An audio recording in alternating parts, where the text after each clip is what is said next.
Hey, welcome back to Métropole Grid. My name is Andre. Thanks so much for tuning in. It is June 4th, 2024. We missed the stream last week, and it might become increasingly obvious why. I am, and was, but still a bit am, under the weather. So this stream might be a bit slower. It might be a bit less energy. It probably is not going to be as long, because my voice was the first thing that failed last week. Mind you, yeah, we didn't have a Thursday stream, and it's still not perfect yet. So this one might be a bit more chill. But I promise you, if you missed your Thursday stream, I missed it more than you did. So we're glad to be back, at least. This is the best it's been in a couple days. Hope you're doing okay. Thank you, Jai. Yeah, Axie reached out. He's like, hey, you want to do commentary for like the Continentals? And I'm like, my dude, I don't have a voice. What a weekend to not have a voice. But I had a great time watching Continentals. Jai, you did you played, but also I heard you, right?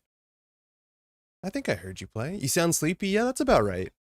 I'm not sleepy as much as I can't like do the loud like I can't project the way I normally project when I am like public speaking, for better or for worse. So feel better, thank you. Yeah, it'll be better soon. Better, take it easy. Thank you, Fenris. Yeah, we're gonna take it a bit easy today. I have a hard time communicating when there's not gonna be a stream. I probably should just use the YouTube community post and just say like no stream today, feeling under weather, stuff like that. I did first few rounds with the kite. Yeah, that's what I heard. I'm pretty sure I heard you. Let me just catch up on stream chat. Boy, it's Mr. Métropole time, my favorite time of the week. Thank you, Jai. Some actual food would be great. Veronica, hey chat, I made a wonderful lasagna and then ate it. How are you doing? I'm doing okay. What kind of lasagna did you make? Are you the sort of person who messes around with bechamel? Because some people don't believe in bechamel. They just put the red on top of the yellow and call it a day. I'm lasagna-less. Piotr, how's it going? Hey, Cinderin, how's it going? Hey, chat. Slay the Spire? A bit of Slay the Spire board game on TTS, not half bad. I also tried Slay the Spire, the board game on TTS, which again is so funny to play a board game of a digital game on a digital game that's meant to do board games. I don't think it's really good on TTS. I think that's what you said too. The TTS mod it's fine. It works, but it's like super fiddly because there's a lot of moving little things, and specifically how TTS works is when you're moving little blocks, a lot of times people will set it up that the blocks have like certain spots they can lock into. And unfortunately, you're moving these little boxes to track health on top of cards. So there's no way to lock them. So it's like just unfortunately a bit too fiddly for Tabletop Simulator. So I would not recommend it. If you want to try it out, yeah, that makes sense. But like, it's not the greatest TTS experience for sure. Hey Rahi, time to fix Cyberfeeder bug. Stream is nice background. Thank you for your work on Cyberfeeder. Cyberfeeder is still the best. Hey Lucille, on my way to locals now, just popping in to say AmCons was fantastic to watch, and I'm looking forward to more Issuaq in our futures. We'll catch a stream on the VOD later tonight. Lucille, I was meant to ask how your what's it called? You were going off to a thing last weekend. It was Yu-Gi-Oh! In the parlor room. No, it was that game with the houses. I don't know the name of. You know what it is. Hopefully you're doing well. I actually can speak about the Issuaq. It was Keyforge, thank you. I can speak about Issuaq confidently because I know that deck. I know that deck really well, and it's a really funny deck. It is like the perfect environment. Shout out to Hectorist, who, mind you, took it to top 4, made it to Intercontinentals playing Issuaq Adaptix. We can speak at length about this because this deck is not an Issuaq deck. It's not an Issuaq. It is, but it isn't, right? Like, so Hectorist has only been playing Netrunner for about 6 months. He's been playing since January of 2024. And he actually signed up recently, about a month ago, to the Degree Mill sessions, which are these one-on-one sessions we have every month with folks who support the Métropole Grid on a Patreon tier. That's, the highest tier we have. So we've only met once for one of the sessions in which we went through the Issuaq deck and we talked about it because he showed this and he brought this to other events and did well. His corporation is doing much better for him than his runner. And I think this is exactly the sort of deck where that makes a lot of sense. I also got to meet him in person. He came down to Boston NPC, which is great. But yeah, Wenjong, fantastic dude, playing outside of Toronto right now. So his deck is a punitive Counter-Strike deck. It is straight up punitive Counter-Strike Issuaq, and we've saw this exact kind of pattern before, where we have a player who's either new or newer to competitive play who showed up to an event playing Issuaq and playing punitive in Issuaq and did way better than they would have guessed. Mind you, the only other Issuaq gameplay on this channel, if I'm not mistaken, is this, which is like in the Swiss round 5, also making the top cut. I think it's in this round 2. There's 2 games in this video. Spoilers, one of them is an Issuaq game. But this deck was played by Sven, another player from Ontario, and this was his first tournament coming out to Canadian Nationals. And he's also playing Issuaq. And this is like, it's like the perfect con. Specifically, if you're a player that like you're a newer player and you don't have confidence to beat like we saw Hectorus play against fantastic players on stream, like some of the best competitive players you'd expect to win the event, and he's playing punitive. And sometimes punitive just wins. Like, I don't want to downplay Hectorus' play. Like, he is playing to his outs. He made some really smart plays. The replay in the top cut where Augustus loses on like turn 2 is a bit of a really high roll for, and then there was a chance also running the remote server was the winning line, because it turns out it was not what we thought it was. It's a bit hard to talk about it exactly without pulling up the replay. But this is the sort of deck where like you can't just win. You can't just like swing for the fences. They steal 6 points in a turn and you punitive them. And it's like, I think it's a really great archetype for newer players, particularly because it has this very strong win condition that you can set up that doesn't worry about a lot of the other things Netrunner worries about. Again, I do not want to diminish at all what Hectorus is doing, what Wenjong is doing, because he's playing it really well, but it's just like such a good archetype. Now, the reason I'm talking about Issuaq specifically is Wenjong will tell us Issuaq's text probably didn't matter all. Like, this didn't fire probably once during Continentals. It didn't lose a game. Mind you, Issuaq went undefeated, but I don't think the text fired in a way that was, well, okay, this is probably unfair. Because if Issuaq's text fires once, that's enough, because then the rest of the game is messed up. Because the runner understands any card in the remote server can be game, and then they have to play a bit more aggressively. I just think what I've been talking to Wenjong about that is like, if you play any other identity, you'll probably have a stronger deck. Because the identity in this deck is not the best part of it. And we've seen this archetype. Like, other people were playing this exact archetype in NBC and at Continentals. The big difference is as soon as you play down Restoring Humanity, your opponent knows you're playing punitive. Can confirm it, you never even scored at Nationals? There's Sven in chat. Yo, Sven, how's it going? Right? Like, it's the perfect con. Because nobody knows what you're doing. And so they all died to punitive and Swiss. And at the top cut, I agree that maybe Augustus had a really low roll, unfortunately, running archives, finding the punitive, stealing 6 points, knocking the programs out of his hand, not having like stone chip, not finding it on centrals. Like, there was a chance it didn't work out. But at the end of the day, the fact is nobody knows what you're doing with Issuaq, so they bumble into punitive. It's the perfect crime. Because if you sat down against those same players and play Restoring Humanity, they'd be like, oh, there's a big chance this is punitive, and they would play differently. It's such a good idea. It's like, find the worst ID possible, and then people don't know what to respect. It's really interesting. That game with houses, dang, made me think of Game of Thrones LCG, which I miss. Are you playing anymore? I have like 1.5 core sets. I don't think I enjoyed it. Hope you're better soon, Andre. Thank you, Veronica. Hey, Center, Slay the Spire as a board game works as a board game because it adds co-op to the game. Oh, yeah, no, I'm not talking about the game itself. I think Slay the Spire, how's it going, by the way? The Slay the Spire as adding cooperative, which, mind you, there's ways to play cooperative Slay the Spire digital through mods, but like the cooperative element is really cool. And I know a lot of people who are super Slay the Spire pilled that are going to love the Slay the Spire board game because it allows you to play cooperative. That's 100% true. I'm just mean that like the fiddliness of doing it on Tabletop Simulator is just not the best place to do it. I'm not saying the game's bad. I made lasagna with a bunch of vegetables we had left over, carrots, onions, tomatoes, and then I made a roux and a bunch of cheese. Oh, that's close enough. That sounds quite nice. Well done. Hey, Valgateg, how's it going? A few weeks ago, I asked about going to my first event, and you have gave some great advice. I went to the Worcester CO and had an amazing time. Met some great people and learned a lot about what I need to improve on the future. Thanks again for the tips. Yo, thanks for coming back and sharing that story. It's like, firstly, I probably said your name totally wrong. Secondly, so often, like, that's one of the best parts of Netrunner is like you can go to an event where there's gonna be a lot of people who, you know, obviously appreciate the same thing you did and are so excited you came out because you are growing the scene and they can see that excitement spread through you. Like, it's the best thing that, like, I think people need to share their experiences, whether they're positive or negative. I think 95% of them are going to be positive because Netrunner is the way it is. But thank you for sharing your experience, because if somebody hears this or reads this and thinks like, oh, I was considering going to an event, I'm overwhelmed, it's difficult, like, you gotta do it. It's like, I know it's scary to go out to a thing alone for the first time with just strangers, and you're gonna get bodied because you're a newer player. But let me tell you, it's like, It's how it starts. It's like the best way to start. Everyone's gonna get bodied on like their first tournament. Probably you're gonna win one game maybe and you'll be super stoked, but that's how it starts. It seems unfair to diminish Issuaq's ID text like that. Well, like the text, it's funny because Sven said after you, it didn't actually do anything, but like it changes how people play once you get to a certain board state. I'm just imagining that Issuaq killed more than often before the board state text mattered. And the fact is, because you don't know what Issuaq's doing, punitive is a really good home in there.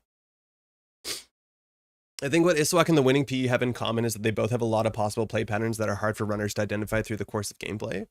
I think PE is different because there's like 7 or 8 different PE decks you're playing against. It turns out the winning PE deck was like the bad one that I don't think I want to play into. But nobody knows what to do into Issuaq. Literally no one knows what to do in Issuaq because Issuaq players don't know what to do into Issuaq. Hey, Eric, how's it going? Do you think Corp sucks so much right now and they basically need to scam wins?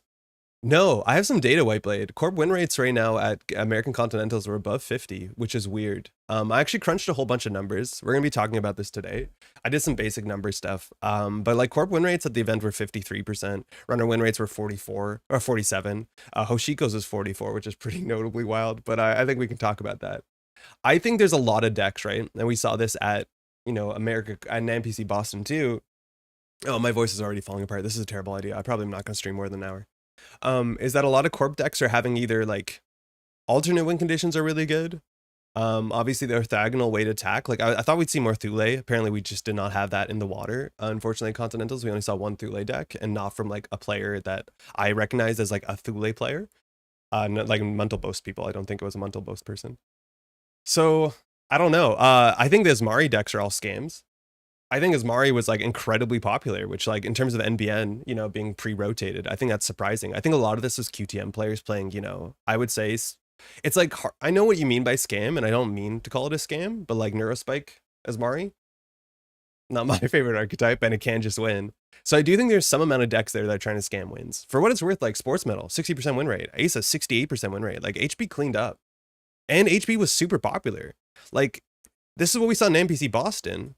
And like, even though there was enough Shaper and Criminal more than like anywhere else, like Sports Metal is still the thing to beat. We had the most HB players playing Sports Metal at 33% conversion rate. Obviously they got bodied at the top cut, but the top cut actually had like one of the highest percentages of Shaper. And that's not the easiest Shaper matchup, let alone Criminal matchup. Like it's a good Hoshiko matchup and there's way more Hoshiko numbers in the rounds than anything else. Check the name? Hold on, I'm really far behind on Chad because I can't talk that fast anymore. Hey Lucas, I will say I played in Swiss, realized there was punitive, played around it, and just couldn't make it work with Daniela and Data Loop, taxing cards in my hand, too much safety seal, though I'm not the best runner.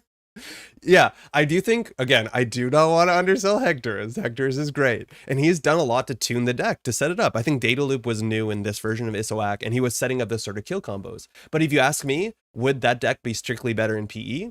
Probably. Would it be better in RH? Probably. I'm not convinced Issuaq text matters, besides the fact that people don't know what to do against it. To be honest, Augustus's line was correct. We sat down time ago to do the math and punitive combo percentage, and his line was 85% to be alive. Yes. Well, yes and no. So yes and no. I had this exact thing happen to me at a tournament. It was like not a big tournament, but it was a CO that Patrick won last year. And he was also playing Restoring Humanity, and he was playing, the punitive deck that's been around since Worlds. And on turn 1, I was playing Lou, and I ran Archives. I installed an imp on click 1. I ran Archives on click 2, and at the top of the deck, I saw an Anansi, and I trashed the Anansi. I was like, okay, that's pretty good. My game plan was basically I should just go back and get as many accesses in the early game because I think he mulliganed, and the chance of dying on R&D after a mulligan are really low even if you steal a 3-pointer. So I ran back on click 3, and on click 3 I ran into bacterial programming. And then on click 4 I drew. Maybe click 1 was like a sure gamble or something. Maybe I didn't have exactly another click after that. But then Patrick hit a bacterial programming off the top rope. And so he fired the bacterial programming. And the deck has 3 punitives. It's a 44 card deck. The chance of him finding the 2 punitives to kill me, because he had enough credits, I don't think I played a sure gamble, but the chance of him finding the 2 punitives was only like 25% chance. It was a very low chance to hit the punitive off of me, the double punitive, because he has to find both of them. He had none in his hand. Like basically seeing, what is it, like 13 cards, what's the chance of him finding at least 2 punitives? And it's odds I would gamble against time and time again. but he did, and I died. I died on after only taking 1 turn as a runner. And I think I learned 2 things. Firstly, I learned that if you're playing Lu Imp, your matchup is so good against that damn deck that like you do not have to cheese it. You can play conservatively for the whole game and never take any risk. Even if that risk is a 10% risk, you don't have to take it, because that's probably the only way that that deck will win against a deck that can just like imp agendas and not worry about punitive, let alone imp punitive. I learned that, and I'm pretty sure that Augustus could have been so confident about the matchup that he could have taken 0 risk lines and probably been okay. That being said, I would have done what Augustus did. I think running the remote server, which looked exactly like in the... So after he steals 6 points, he has like 1 or 2 clicks left. He can't get his hand size up to 6, even though he has a lily pad, because he just has no way to get a program at instant speed, I don't think, without losing cards from hand. And so then something in the remote server was installed advanced, and it looked exactly, you know, like a Charlotte does. Behind all the ice on R&D, HQ, and the remote server were unresed. So the question is, what do you run last click? And he ran HQ and saw a seamless launch, which is, I think, what 90% of players would have done there, because running the top of R&D is useless because the bacteria programming fired.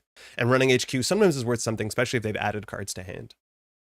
Turns out the card in the remote server was actually an agenda. It was a 5/3 agenda in front of a Saisentan. And so if he ran the remote server and Hectorist made the wrong non-lethal call off of the Saisentan, which I think you call program and you do hit the flat line, he could have stole 9 points in a turn. I don't think calling the supposed Charlotte was the play. Maybe you don't think HQ has anything there, but I just don't think running archives, like, I think you take 0 risks, because I think if you take 0 risks, you can still win that matchup. But I would have done the same thing Augustus did. This is entirely in hindsight, right? I'm doing okay, Kat. My voice is still not great. How you doing? Like the corpse in the cut, like sports, Neurospec is Mari, and the Issuaq is Barf. Yeah, no, there's a lot of alternate win conditions in there, the sort of orthogonal play patterns. And we saw the orthogonal play, like orthogonal play seemed really, really strong in NPC Boston. Jeff did a really good stream, mind you, on Friday, talking about NPC Boston after reviewing with his team. And like, you see this, all the decks that were doing well had some sort of orthogonal play pattern because they just don't think they can play fair Netrunner and beat Hoshiko.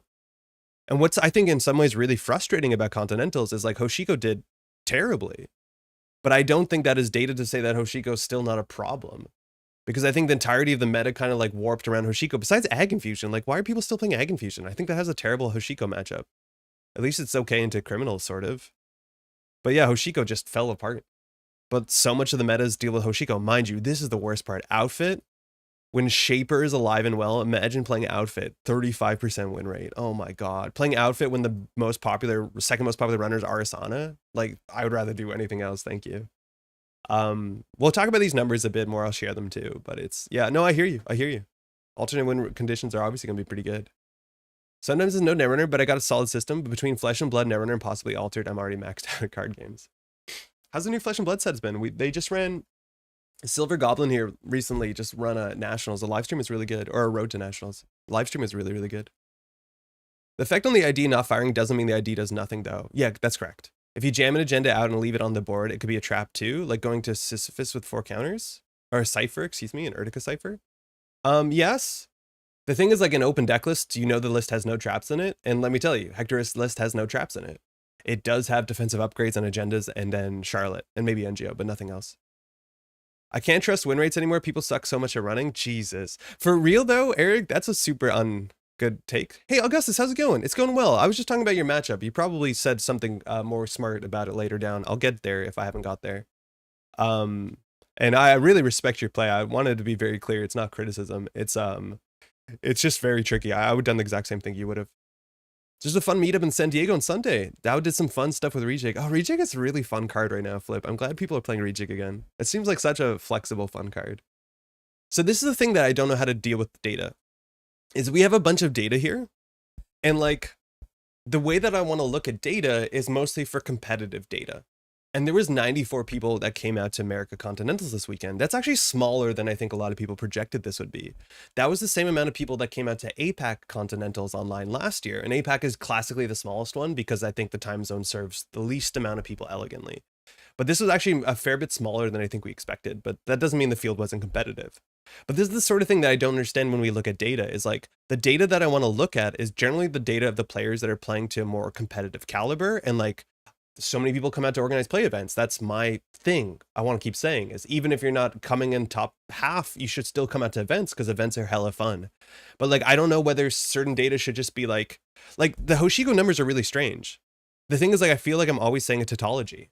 Hoshiko was the most popular identity, so there was a lot of people playing Hoshiko. So there's a lot of people playing Hoshiko at lower tables, and I'd argue that Hoshiko is relatively easy to play, but not the easiest. I think Arasana is actually the different thing. It's like there's a lot of people playing Arasana, and I think Arasana is one of the hardest runners to play well. So I'm assuming players at the lower tables are like picking up an Arasana deck and maybe struggling with it. And so like it obviously has an impact on the data, and I don't know what to do for data. Like I don't want to dismiss people's experiences and values, but like when maybe if I'm just talking about the top half of the table, but then it's like you're going to have a win rate, like you can get accurate runner corp win rates for the top half, but then like all win rates are going to go up because you're only looking at the people that are winning more than they're losing. Like I don't know what to do about that. Arasana definitely overperformed. I was talking to Jeff about this, and I think what he said specifically about Shaper is like Shaper's really good against this sort of stuff, right? Like Shaper's really good at early game and late game. And it looks like because of Hoshiko, people are pushing themselves to either ridiculous early game kill combo decks like Asmari or Sports Metal, not kill combo exactly, but you know what I mean for Sports and Asmari.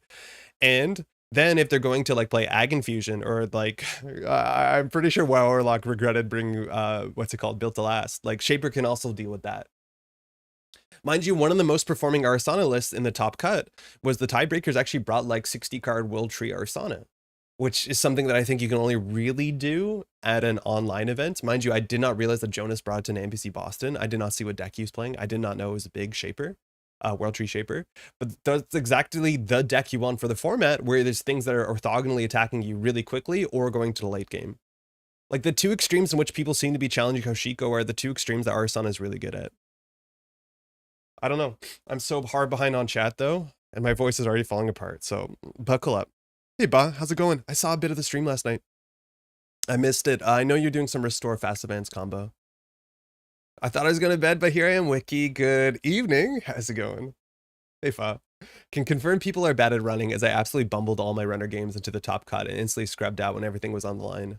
We got actual data. Yeah, actually, let me share this in the chat. How you doing, by the way? Congratulations, Axu, for streaming the whole damn event, and all the people that joined Axu on stream as well. I'm very behind in chat. Excuse me.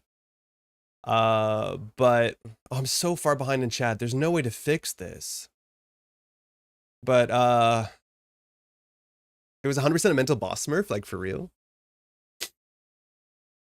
Oh, it's an anagram of mental boss. Oh, I didn't realize that. That's really weird.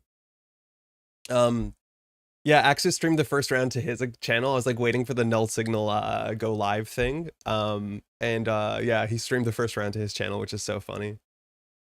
The Thule was probably Charlie. That's what people are saying now. Okay. I was playing as Mario 100% jank though, went 3-2. What's going on? Cephalopod, we're just hanging out a bit. I've been a bit under the weather recently, so I should not be talking that much. The Issuaq deck as built does benefit massively from the ID. Whenever you can build a similar build in RH is another question. Yeah, maybe I'm dismissing Issuaq. Maybe I am. There's a chance I am. I'm just convinced that you can build something that is equivalent but not more consistent. I just think the fact that people don't know how to play against Issuaq is worth something. Stormsire12, welcome to the stream. Hello, friends. How you doing?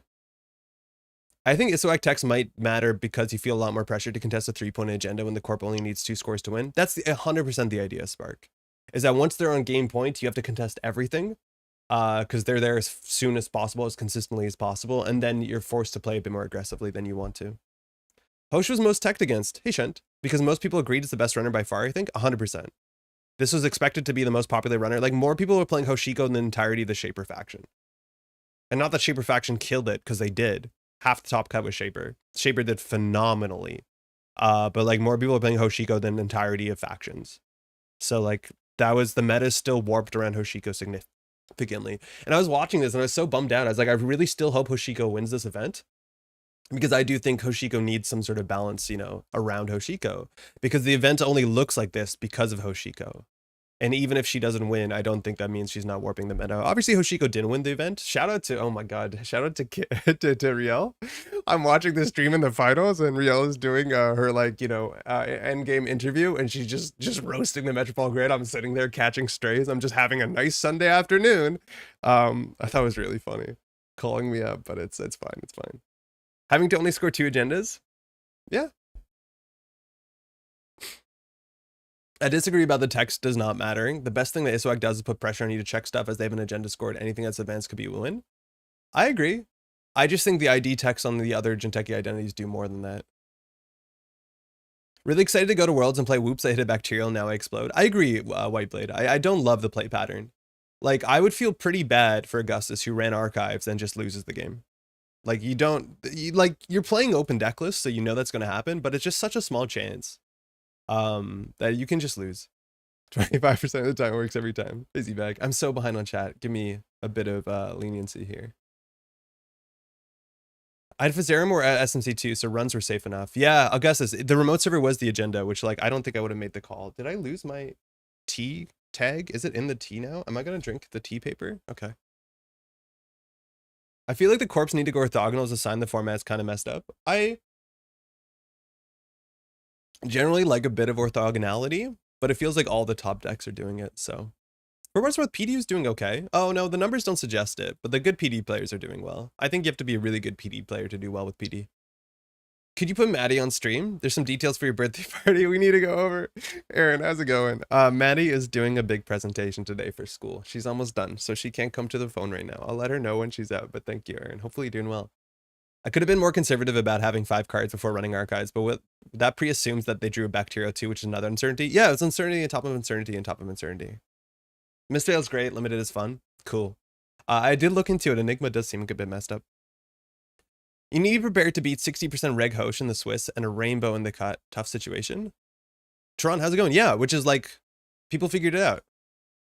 I think this is one of the easiest ways to have like a flexible matchup spread. I also do think, again, I said this on stream before, if Shaper is good, the meta is usually pretty bad. And I'm worried that we're at the point where like World Tree Arsana might be a really good deck in the format right now. I know I've had some, amount in shaping that to some extent, we could argue, but like, yeah, I'm not looking forward to that. I think that's a problem. The Fab set is excellent. Both limited has been making a splash in constructed, which is cool with the blue matters vibe with the Mystic Talent. I've seen some decks that are like 50%, 60% blue cards. The win rates may have been even in the days of Drago versus Endurance, but gosh, they need to change, yeah. Hey, Lazy. I'm doing okay. Crazy Netrunner these past couple of weeks. It's been wild. It's been really exciting. I think the 44% win rate on Hosh is a mirage. As play rate of deck increases, win rate goes down. I do agree that as play rate goes up, win rate does go down. That is 100% true. It is a very pessimistic take, but I do agree as play rate goes up, win rate usually goes down. It's just law of big numbers or something. Shiny numbers. Is this your sheet or where? I made this, Droids. How's it going? I shared a link in the description if you can find it. I just calculated this is only Swiss.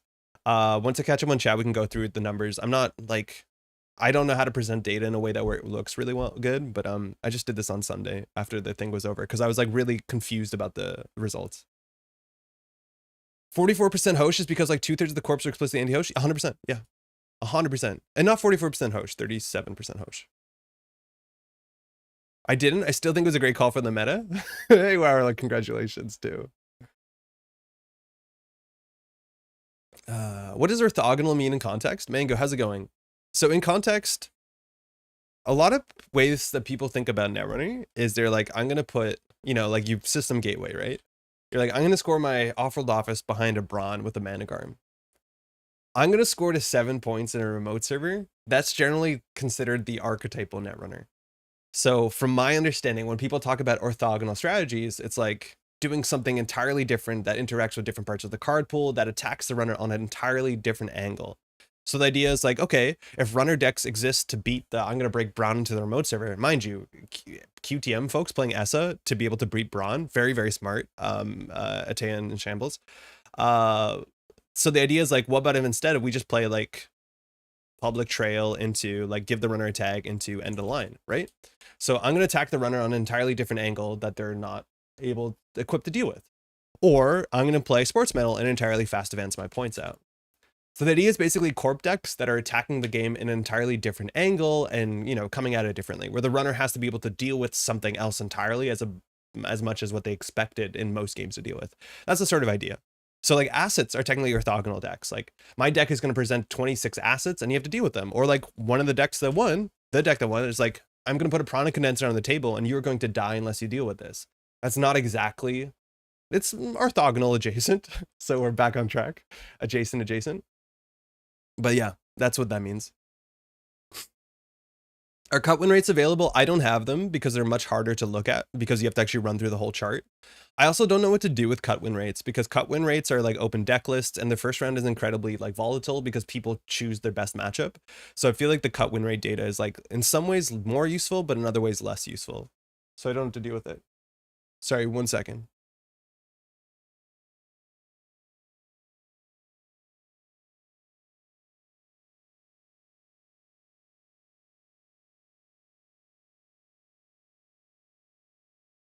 Excuse me. So yeah, I'm not sure about cut win rates entirely because they are inherently like, for those who don't know, the first round of the cut, the players in the top seed, so first plays 16th, first gets to see the two matchups and gets to choose which one. So the win rates should be a bit more volatile. I don't know. I did not have the stream key was stressful. Yeah, I've been there. I had ordered 2 sets of the game night for the Austin community. Yo, let's go, Babaldi. Hell yeah. I've heard a lot of folks looking for gameplay in Texas, and I know Texas is huge, but that's really cool. World Tree Ari, hey Kyle, feels like Geist from recent years. The runner everyone should play, but few do. I think it's really hard to play on table. I've played it in person and Mansion Runner and had a pretty rough time, but I wasn't that experienced with it. I was also playing like 70 cards. I could see myself wanting to play that deck at the highest level because that deck is hella fun. It is really, really, really fun. Hey Eric, missed the beginning, but on the hunt for a new corp deck, and I plan to test Andre's theory on Monday night to see if Issuaq can still win if the opponent knows what's up. Well, it did in Top Cut, Eric. It can still win. Eric, I want to say I watched Annihilation this weekend. We enjoyed it. I think the ending was interesting. There's a lot more to think about than I thought there would be. Good PD equals Rotom? Yeah, Cat, you know it. Is the VOD up anywhere? Might have missed it. The VOD for American Continentals? Currently, it's always up on Null Signal, not games, but Null Signal Netrunner. I spelled it wrong, didn't I? Yeah, I did. It's on Null Signal Netrunner. It'll be up here for a couple days. Oh, buddy's nerfed. It'll be up here for a couple days. This is gonna restream me usually. Let's stop that. So it'll be here for a while. It'll be here under videos. And then, oh man, the graphics that Axu for the top cut were really good. I really like these. Who built those? How did you build those two? That'll be up here. Eventually it'll be up on YouTube. It's a lot of sports. Only 2 BTL? Yeah, we're lucky it's only 2 BTL. It's a lot of sports though, and sports did well. Like, I think that's my biggest thing to take from this data is like sports was very popular and it did very, very well. Like, this is 33%, you know, make the top cut conversion rate, but it was the most popular corporation ID. Right? Like, there's a lot of people that have like 33% conversion rate, but there's only 3 PE players. Like, imagine having 15 sports medals and still like a third of them make the top cut. That's absurd. And the sports medal tanked in the top cut. And I think that kind of makes sense. The top cut became hyper focused on like not a great sports medal matchup. These sort of decks are like pulling out Cataloger and Clot and like just going to town. I think Jeff was talking about last week, right? The fact that a lot of these Hoshiko decks don't even have dirty laundry. Like, that's an impactful thing into the sports medal matchup. And now imagine they have trick shot instead, right? Like, sports medal got cooked in the cut. I think like the first 5 eliminations were like sports. So that's really difficult when you have to get to the final boss, and the final boss looks like this. Yeah. Rotom carrying PD on his back. I think there's some other players that did okay with PD. Asa, mind you, too, is like also only 9 players, specifically in the cut. Sokka did really well, but it had the highest corporation win rate. And 9 is still really high. Like, this to me, I don't understand, because I'm assuming the Asa into like Anarch matchup is not meant to be that easy, but like this is way high. Like, that's absurd. If Hoshiko gets banned, does DreamNet come back? I imagine so, yeah. Crim and utter shambles? No, not at all. Crim's doing great. Like, so these Crims have just too little data, and none of these Crims obviously like were in the top half because their data was pretty bad. Unfortunately, like, they just didn't have a good day. But like, there's only 2 Steve games. Oh, sorry, only 2 Steve players. One of them made the top cut. That was Koga, but Koga somehow only played 3 Steve games and made the top cut. So I would argue that data insignificant, like not enough data to get there. And the other player went 3-2, which is not particularly great. So like, this is the highest specific runner, but there's just way too little data for me to care about this data point, because it's basically just what is Koga up to, and Koga only played 3 games somehow. But Sable, like, the hell is that? What the heck is going on here? Sable, 19-8, like, what the heck? What's the win rate of non-Rotom PD? I'm not going to do that, Cat, because that's going to put people on blast, but it's not that good. Like, it's fine. It's just like Rotom's good. Not the other players are not good. You know what I'm trying to say elegantly. Like, it's going to go down when you remove Rotom. Of course it is. Netrunner is God intended, some might call it. Jchinyu in the cut is super cool to see. I didn't realize there was Jchinyu in the cut, but yeah, Solomir was playing Jchinyu. Congratulations, Solomir. Especially in the Wild Breaker Suite, Lobby stab him. Yeah, I saw the decklist really quickly. It is on like the two biggest Shaper Breakers in Sable and Lobby Somu. Sorry, and Jchinyu. Garf. Garf. What's the best Corp versus World Tree Ari? Eric is asking Augustus. I'm not even sure I know. Amani R+. Oh, yeah, fuck. Yeah, we saw Amani just eat World Tree. We saw some really, really hard to watch matchups where an Amani Sanai hit the table, returned World Tree. It looked like the World Tree games were unplayable. Yeah. Yeah, we did see some really, really bad World Tree games because of Amani Sanai and other like bouncing stuff. Hey, Bean Bean, working late, doing some busy work today. It's a perfect time stream. Not gonna be a long one today, Bean Bean. Hopefully you're doing well though. Tuna, if you're reading this, please unban Bologna, thank you. I'm honestly okay. Like, this seems strange to me. I think not all of the Asmaris, there were some like Glacier Asmaris, but like most of these Asmaris I think are Neurospike, which like I also don't think, like if a Neurospike becomes tournament and like super dominant, it needs to get banned. I don't think there's a deck in the format that people want to die to on turn 2 or turn 3 consistently and feel good about it. Like, we're just lucky that Neurospike is not winning every event. I think it's capable of winning events, but like if that deck becomes anywhere close to being good, nuke it from orbit kindly. It's just not fun, I don't think. It can be Tekton too. I like the movie, it's fun. Yeah, it was fun. What's a good, easy deck to play? Honestly, Hoshiko is good. It's not the easiest. Maybe we've been underselling it. It's relatively easy. I do like good stuff Criminal, but I think you need a bit more fundamentals to play it well. Like, you need to be really plugged in to play it well. I honestly don't know. At a tournament, like at a high level, I think Hoshiko's the easiest to play, but more people have your number. I think it's harder to play Criminal and it's much harder to play Arisana. So I would start there probably. I think if you just pick up any Ken deck and just say like runs go bird, like you'll probably do pretty okay as well. Trey Hyobu, no one sees it coming? Because it's not good, Brennan. That's another really good, like that's a perfect one to put punitive in. No one's going to see it coming. If I don't see the Italians win EMEA with World Tree Ari, I'll be disappointed. I kind of will be too. Yo, I want to shout out, right? Like, Op, not doing amazingly, doing okay. But just Jantuno. Yeah, it's just the most fun to watch. Every week, Tuno shows up playing a different op deck. Like, every week, another card gets banned out. Like, the armor's falling apart. It's, like, still building some sort of unkillable robot running at you. You're like, please! You shoot the head off. Another head comes back. It's like, I can't stop it. And then my favorite thing about Tuno plus op is it feels like there's a lot of decks. You play the hand you're given. Tuno doesn't give a fuck. Tuno just makes the plays. Tuno just figures it out. Just like produces cards out of nowhere. It's so fun to watch Tuno play like Eminent Domain Op. It was like the highlight of the weekend to me. Watching Tuno make just ridiculous lines. Like, I'm gonna sell my Archer to get a 3-coster to pop him a virus. Like, it's just so fun. What a good combination of player versus ID. Tuno and Op is absolutely just buck wild. Cror made the graphics? Oh, those are really good. Yeah, they're really good. It doesn't have the bracket, but I honestly don't care. Like I like it more like that. I think it's a bit more approachable in some ways. Yeah, Cror the MVP. Yeah, Cror was doing all the judging too. They were very good. Excuse me, I'm probably pretty gross. Sorry if you have to hear that. Import Hermes into Hosh time? It could matter into Sports Metal. It could matter into Ismari. We saw like Shaper playing Hermes a bit at the event. Hermes is good. I'm only pro Hoshiko because I want DreamNet back, yeah. Grim is a bit too fair at the moment, definitely not bad. This is the thing that like came up as, you know, one of the criticisms last week that Jeff was talking about Anarch. And I agree with this, right? Like right now, one of my struggles on the balance with Anarch is that like every single card largely that Anarch has been getting for the last like, you know, 4 to 5 years has been this like really strong synergistic package that just slots into every Anarch deck, right? Like, you know what I mean? The same 15 to 40 cards of like, you know, strike fund, labor rights, the price, steel skin scarring, moshing. Like there's just a huge, like you can build the fundamental core engine of your Anarch deck without like, I'd argue thinking too much is a bit of a, you know, that's probably not a nice way to talk about it. But like, you know, it's there and it's always going to be there.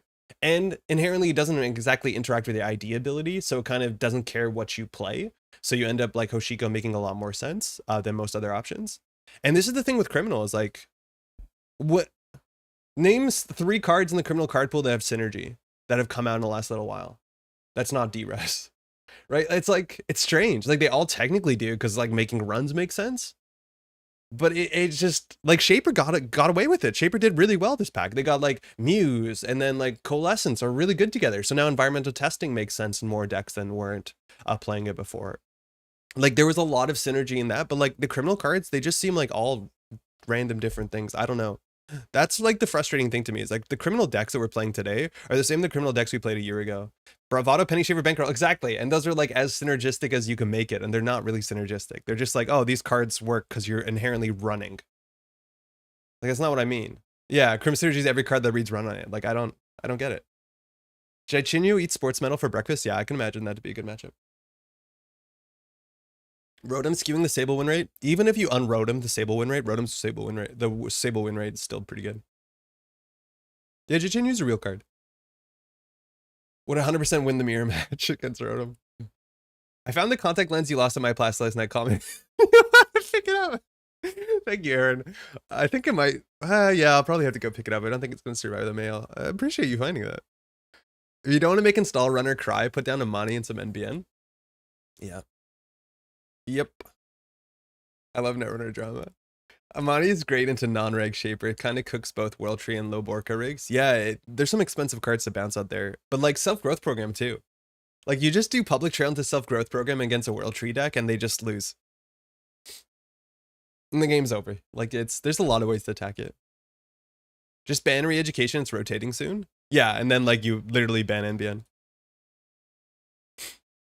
Like I don't disagree with you, but like I do think it's a problem when the entirety of the faction disappears. What is some easier deck to start with learning how to play? I'm still gonna recommend a deck, but it's not gonna. The Decklist of the Week right now. I think as a newer player, you can play the Decklist of the Week, and it'll teach you a lot about the game. I think as a newer player, though, if you want to play the Decklist of the Week, play a second Mutual Favor. I just play 41 cards. I don't care.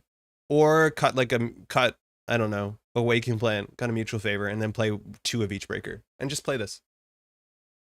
I think this deck is actually really hard for skilled players to play at a competitive level, but I think it's a fantastic deck for newer players to get into the game with. That's what I would say, Bibaldi. This is a really fun deck.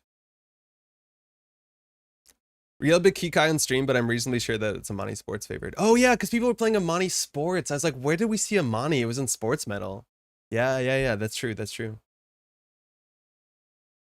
I'm no statistician. Hey, short ear, but is there any mileage in running some binomial models on this kind of data? Perhaps it's a lot of work to tell us a thing already known about the meta.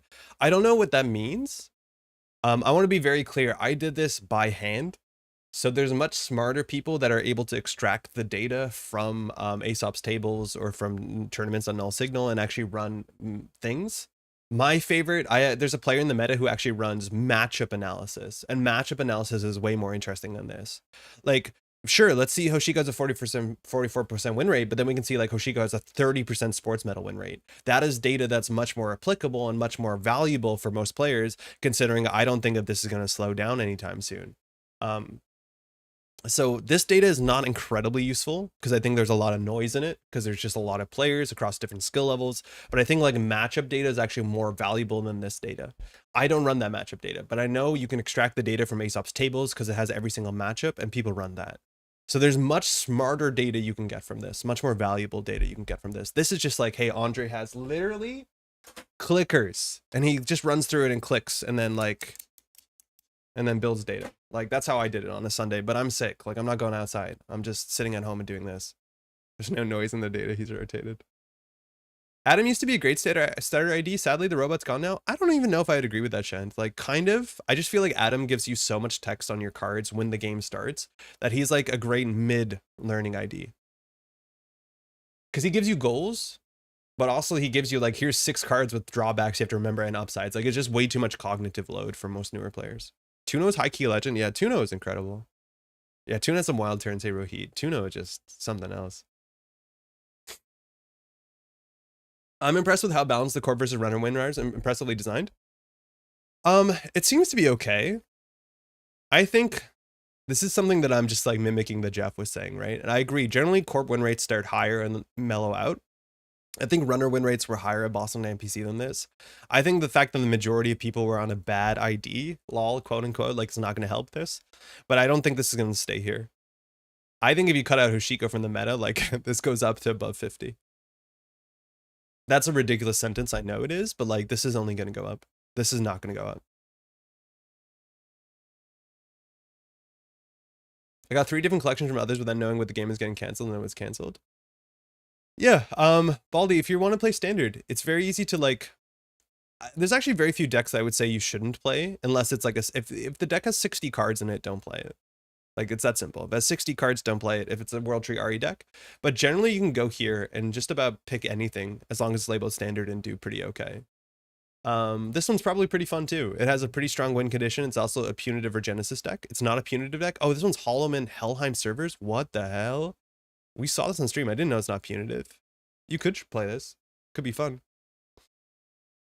Is Hermes ban-worthy, you think, since it shapes the game so much for not a huge cost? I did not have the argument with Whiteblade about whether or not Hermes should be banned. This is my piece. As a human, I remember the bad things that happened to me more than the good things that happened to me or the bad things that didn't happen to me. What does that tell you about me? What does that tell you about human? I don't know. But I'm generally like I'm loss averse, right? Hermes is the sort of card, it does a couple things on the meta, right? Like running 1-pointers doesn't seem fun. I agree. I don't run 1-pointers generally because of Hermes exclusively. A lot of people still do. Eminent Domain apparently worked. But I think the biggest thing is that Hermes is a snowball of a card. And I think my like pains for Hermes are the sort of games that become non-games because Hermes interacts with it.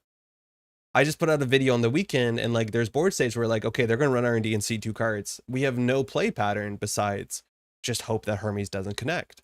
And if Hermes connects, the thing in the remote server gets bounced or the ice on the remote server gets bounced and we snowball to lose the game. Now, of course, I've been playing for a long time. And Hermes was the text on a criminal ID back in the day that was somewhere between being the best and honestly, a lot of people didn't like her for a while too. And you do learn to play around her. I do think a lot of corporations don't know how to play around Leela and don't know how to play around Hermes. So your score patterns have to be different, but by different, I mean, you have to take on a bit more risk. And so Hermes to me is a bit frustrating because it's a bit cheap. It's very cheap for what it does. It has a lot of control in the game. And while you can argue that it makes excitements on all runs, and that's worth something, I do feel like I remember when it snowballs games outside of my hands, or it just dunks on me from when I'm behind, in a way that I think I find to be less than fun. I don't know what to do about that, though. I honestly don't know what to do about it. I think it is going to be very hard for NSG to design another criminal console that's going to be considered. Like, I think that's the biggest problem with Hermes, is Hermes is like head and shoulders, it seems to be above almost all the other criminal consoles, unless you're in a very specific meta where Penny Shaver is worth something, or Paragon. That I think we're now painted ourselves potentially into a corner. So I honestly don't know. Maybe this should have cost 1 more, who knows? But I do agree that like I have a reaction to Hermes sometimes, because when Hermes hits me, it hits me so hard that like it knocks me from orbit. And I remember those way more than the times where my opponent plays a Hermes and has no impact on the matchup, which happens not inconsiderately. So I don't know. It's a hard one to me. I don't like this card. I genuinely wish this card, I think the game could be more interesting without it, but it's also very obviously a very interesting card. HB also seems that the problem be describing for Crim. Yeah. Besides HB assets. Like that is the issue. Is like the biggest synergistic package HB got was, you know, the last set where they got like, here's 6 must trash poisonous assets that snowball together to stop the runner from playing the game. Criminal security testing info bounty. Yeah, those are 2 of the same cards.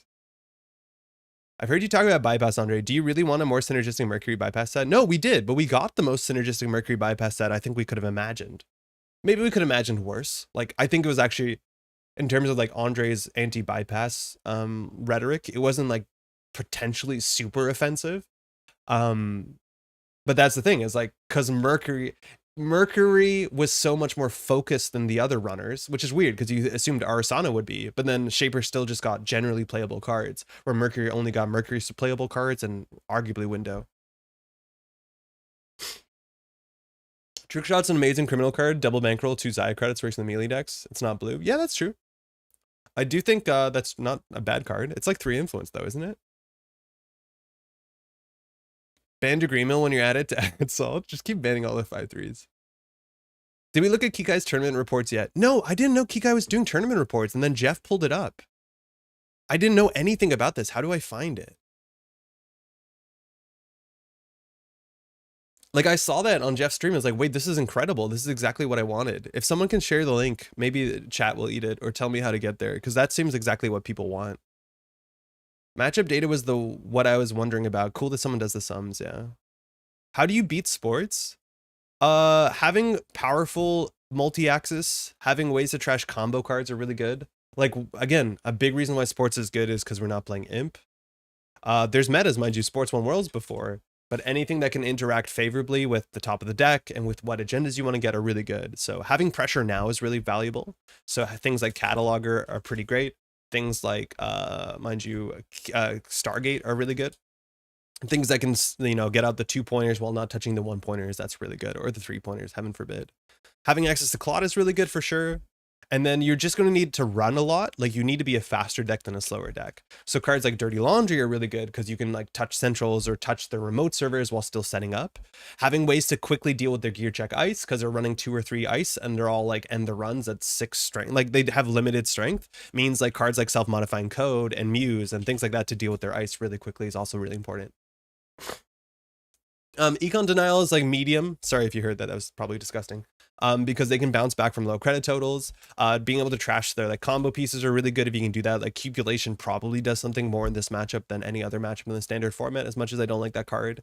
And then like Trick Shot is great. Like, any way that gives you on-tempo ways to build board state while touching their cards is pretty good. Amaku is good into sports. I think Amaku is pretty great into sports.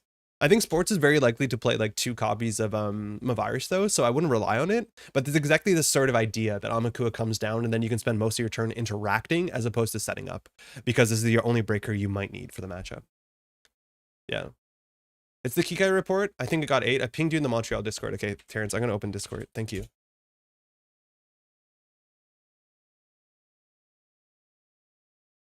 Unfortunate for him that deck loses hard to Fizerum. Yep. Yeah. What was his list? Oh, he was the RH. Yeah, it loses really hard to Fizerum because he's playing Helheim, right? Helheim, mind you, is an upgrade that's like annoying, where ice just gets a bunch of strength. It's like, in theory, you could play something similar to Corporate Troubleshooter, but the benefit with Helheim servers is that RH likes cards and archives. And then the idea is that you can just fast advance out things. This is my biggest issue, right? Okay, biggest issue. That's you know, maybe saying a bit much, but this is what I don't get. People want Turbine to be banned out, and I hear that. I'm also a person. I get it. Turbine Buzzsaw Cleaver is really frustrating. The fact that the Anarchs can get their rig down on turn 6, turn 7, and all your ice gets broken for 1 to 2 credits feels messed up. I get it. But then this exists. Have you played a fair non-turbine deck into a Sisyphus Corporation? It's miserable. You want to concede. It is literally the worst thing, where now you have to break your first Anansi and Criminal for 10 credits. Like, the game doesn't exist anymore.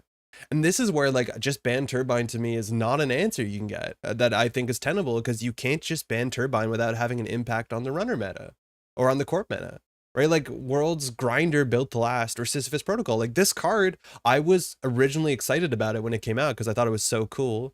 5-2, yet 5-2 is not a downside. How's it going, Pat? It's totally scoreable, but like, this is just miserable.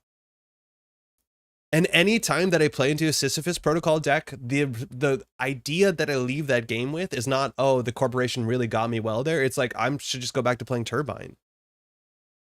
I honestly think this should have been a 6-2. Yeah, it could have been. And even then, I don't think it should have existed. Like, it's cool to have cards like this that have a really good upside. I just wish the upside wasn't ice. Right? Like, for what it's worth, what's the other 6-2? I forget the name. And Jumon's really cool because it, like, folds into people's trap fun gremlinry that they like. Like, that's cool. But, like, you cannot spend 10 credits breaking a single ice playing fair breakers. You obviously cannot. Like, the game just devolves. I really don't like this card now. Running Hellhunt being one influence is so cool to keep forgetting. It's the same influence as Corporate Troubleshooter, though. I'm pretty sure Troubleshooter is also one. I want to play it. A lot of people want to play it because I think a lot of people like the idea of their ice mattering. Like, I'm going to play the spikiest ice and you're going to run into it. Funny enough, this deck is not actually even running the Cloud Eater. Cloud Eater has had very little impact on the meta. But yeah, no, it's like, what do you want me to do about this? There's no good way to deal with it.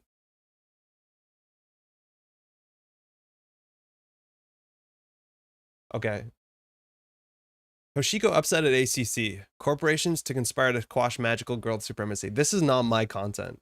This is all Kikai's. I'll put the link in so you can follow at home. I'm just going to catch up on chat before we read into this. This is really good from what I've seen.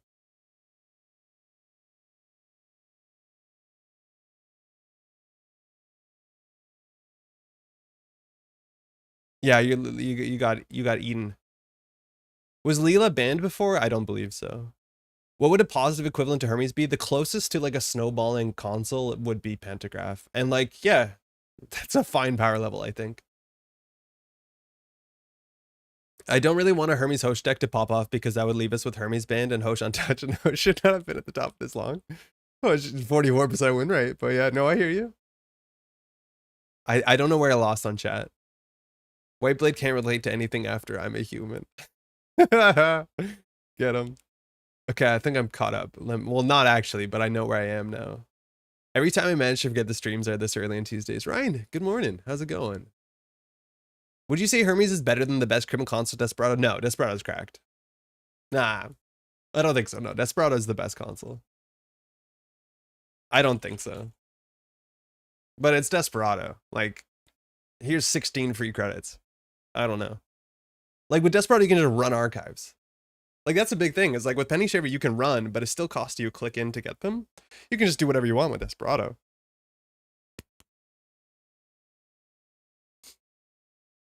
Breathing is a bit difficult, excuse me. All right, catching up. Running versus their ice, hey Alex, is good as well. Ablative is a much worse res before threat 3, and drafter matters less before their things in archives. Yes. No, if you know what their ice is, which is generally just those 3 ice, run everything.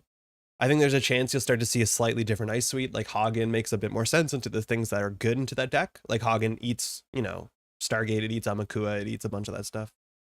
So Hoshiko know to run an eye for an eye plus twinning. Like, we dunked on eye for an eye, but trashing all the HQ kind of dunks on a lot of corp cards. I think if that's the case, Spark, you're more likely to see imp over eye than eye. Like, eye for an eye is just incredibly expensive. You're right, you can eye for an eye an entire hand, but you can still just imp and twinning a whole hand. And that's my guess. I know some QTM players are trying eye for an eye, like in Good Stuff Hosh, but it's just like way too expensive and slow. That I think imp is just better, and then you can still support imp with some amount of simul chips if you really need to. Lost one game versus Arsonic because I got an Audacity cupped and a Biotic Bernard. Oh, super cool. Oh, Bernard's a really good one too. Yeah, Bernard's a really good shout out too to disassemble fast events decks. Man, please stop making cards like Sisyphus. Yeah, I hear you. It's like not great. You need new tools, of course, but Turbine literally just truncates endgames to non-existence. Yes, but I'm just arguing that like there's 2 extremes. One endgame is Sisyphus Protocol, and the other endgame is Turbine. And I honestly rather have the Turbine than Sisyphus Protocol. I'm just saying, like, if they're going to do something about Turbines, cards like this also have to be addressed as much as cards like these are nonsense. Like, you see nothing about it. My counterpoint is, A, the flavor text is great, you know, and B, scoring a 5 advancement agenda wins the games half the time anyways. No, I don't think so. Pat, name a 5 advancement agenda that wins the game like that. Hey Shockwave, another Geek Night canceled. Oh, sorry about that. I'm here to witness the match. Steve Métropole Grid. Welcome to the stream. Hopefully you're doing well. Sorry about the Geek Night falling through. Ban Cleaver Bunsaw, let us have fun with Turbine and Big Rig Anarch somewhere. I think that's more likely we're to see Shent. There's just no way that Cleaver is going to exist forever. And I think Cleaver not existing makes more sense for a lot of things. Like it makes sense for like the design suite of Ice just falls apart even without Turbine for Cleaver, right? Like we saw Capacitor printed, and there's no way that they designed Capacitor and didn't realize like this is not going to see any play, right? But as soon as Turbine goes, Capacitor becomes like playable. I think Sisyphus might restrict future card designs. It might. It could. I just don't think Jumon restricted any advanceable cards design because Jumon is such a joke. And I wish that Sisyphus was slightly more of a joke. But it's not. And even with Regenesis, I don't think Sisyphus is a joke because the decks that want to play Regenesis want to play Sisyphus. The decks that want to play Regenesis don't want to play Jumon. Elective upgrades is the other 6-2. And this seems like a really good effect, but it wasn't worth it. Oh, no, I'm thinking mandatory upgrades. This card did see a lot of play. This card was a joke. I hope that banning the price might be enough. Yeah, me too, but it's a shame. I honestly hope, like, I would rather live in a world where the price is a card that's legal and standard, but the downside to ripping the wrong cards is not a downside, which means you would probably have to just ban labor rights, which sounds healthy. But like the idea that you actually have to make a choice with the price is pretty cool. The fact that like it's not incredibly tempo positive when it hits a Steel Skin or Strike Fund, like I think Strike Fund going would also honestly also be fine. I think there's a lot of ways to tackle that, but I just think price is such a fun design of a card. It's just a shame that it is just cracked on all angles. Ban Hermes, reprint Desperado, that'd be gaming. It would be. Leo wasn't even the best crim ID. There's no way Hermes is the best crim console. I think it is because you can play it inside of other criminals. Desperados usually run over Hermes and Eternal, but bounce at the premium because Eternal is messed up. Yeah, Desperado's really good because there's a lot of assets in Eternal. I remember playing Eternal and like Desperado came down and I was playing like Asset Op and it's like, wait, everything has a 1 less trash cost. Like that's a messed up effect. Playing Penny Shaver and Sec Testing and Leech and Startup feels so much more fun than playing Hermes, to be honest. I could hear it. I could hear it. Big Rig always meant installing a dozen cards, most of which you could click to cool effect. My favorite style of deck, though, I'm biased. Re-Education? Oh yeah, Re-Education's the only one, but like, I don't think score 5-3 runner dies is like good for the game. I don't think anyone thinks it is. Does anyone think Re-Education's good for the game? No.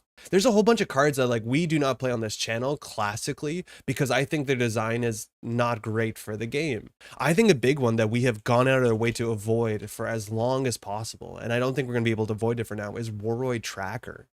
And I want to be very clear, if you're playing and winning games with Warroid Tracker, you're a fine person. This is not a judgment call, but I do not want to play Warroid Tracker in any deck that I build, even though it's often the right call. Because I think this card is messed up. Like, I just don't like the numbers on this card, and the way that we structure the channel, we're not out there trying to win everything. Like, this card is messed. It doesn't make sense. I res for 2, you spend 8. Like, what? No, I don't want this to exist. Andre doesn't judge, but I do. Shame upon the Warroid enjoyers. I think this card did really well on the weekend, and it's like, it's a card that I was glad people forgot, because this card was actually pretty meaningful in one before the last rotation. You're well within your rights to judge Warroid Tracker players. No, I don't want to. It's just like cards like this, I'm glad that people forget about them, because this is just a numbers disaster. This is a red sand numbers disaster. The 5-3 HB agenda that gave you 1 billion clicks. It gave you 3 clicks. Cup War. I only play NSG only cards. Chris, with all due respect to NSG, there's a bunch of poisonous NSG cards. There's a bunch of banned NSG cards. Look at the Byroid, too cute. It is pretty cute. This is one of the weirdest guns we see in Netrunner. I'm assuming it's a rifle, right? Is it not a rifle? Like, it looks like it's slinged to its back. But I don't think we've seen a Byroid with a gun besides this one. SDN and Basalt get pretty close to winning the game. SDS can against certain matchups, but it's pretty bad against other matchups. Basalt, I wouldn't say so, but it's really good. Salvo testing, yeah, okay. There's a medium deck with Media Blitz and Mando upgrades. Oh, I love Media Blitz.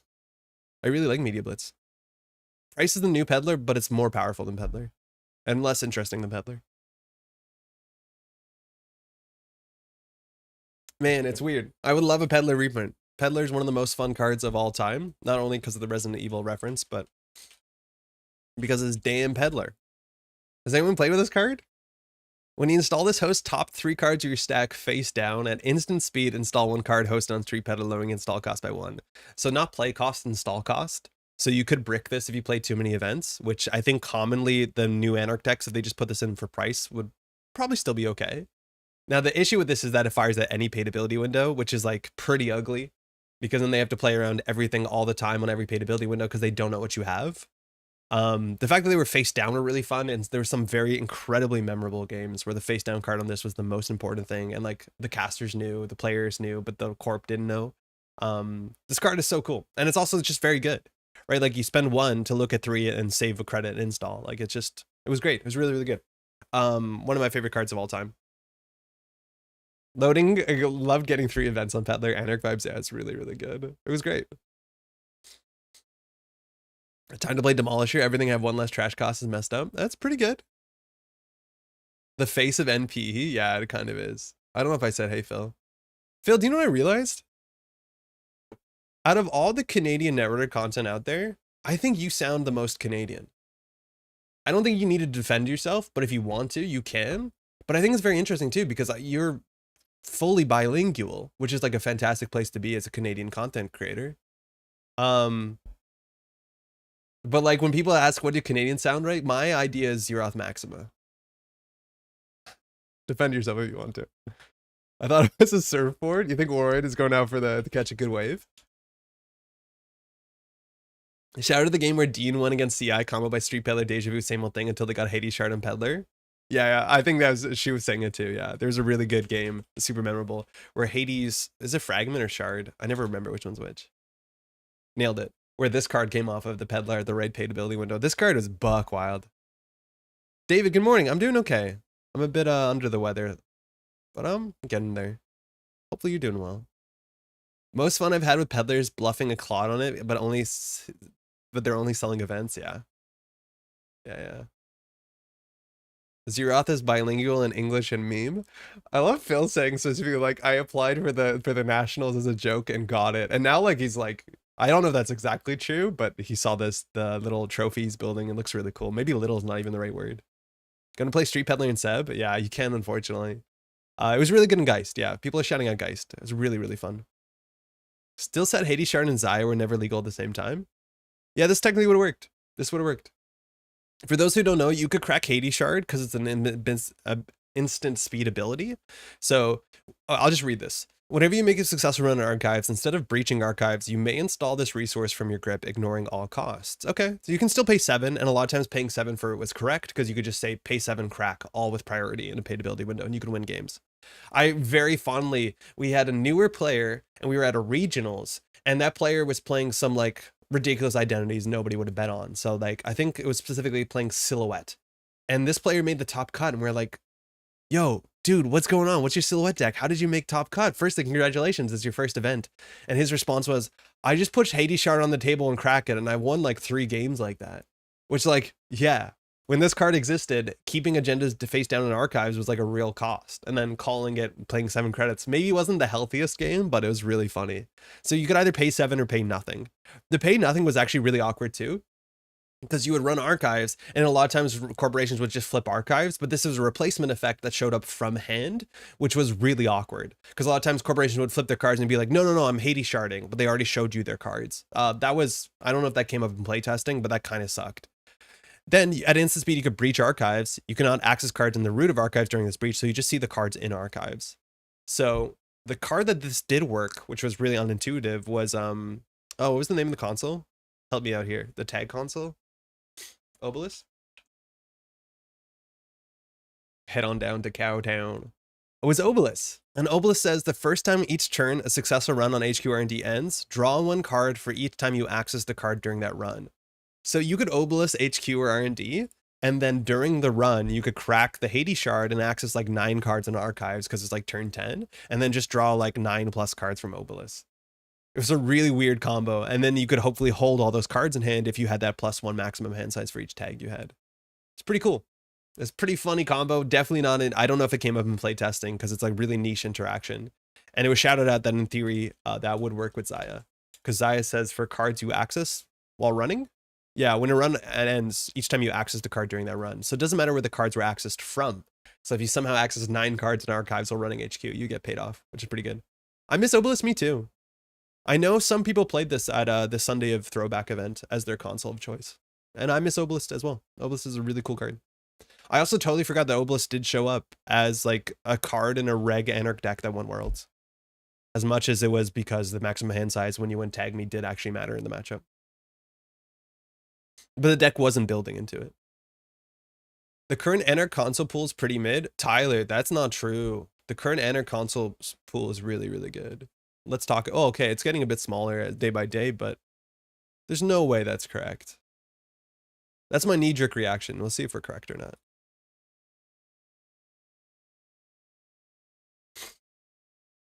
Oh, sorry, I'm falling apart. I don't know how gross. Don't answer that, but like if it sounds really terrible.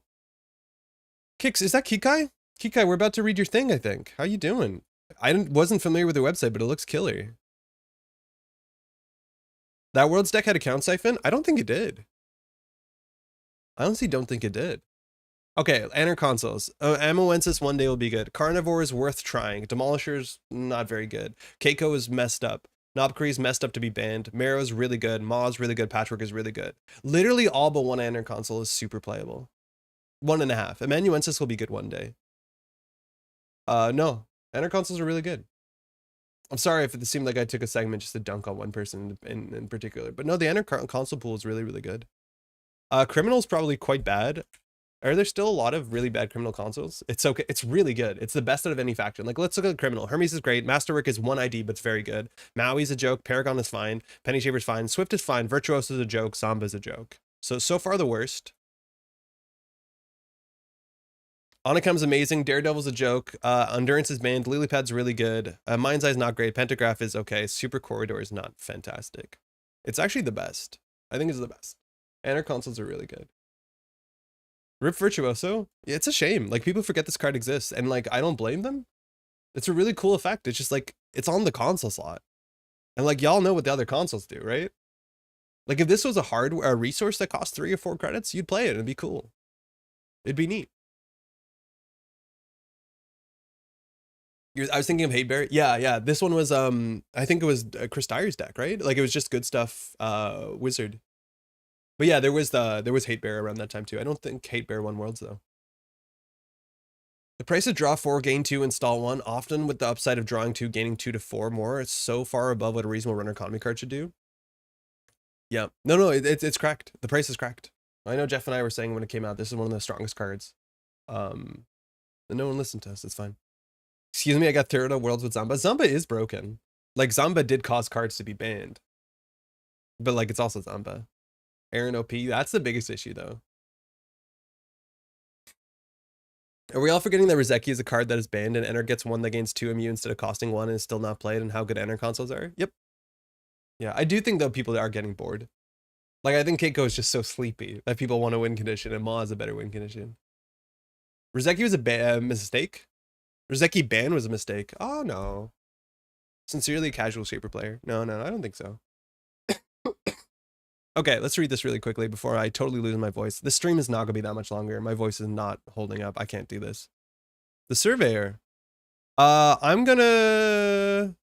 subscribe later. I'll read it. See if it's good, Kikai. If it's not good. Kikai, can I just read this? Does it feel like I'm stealing your stuff? I just want more people to know about this, including myself. Rizeki should have been 2MU. Not at all. Okay, thank you. I really don't like 2MU. Like, as a way of balancing, because it just makes the card pool smaller.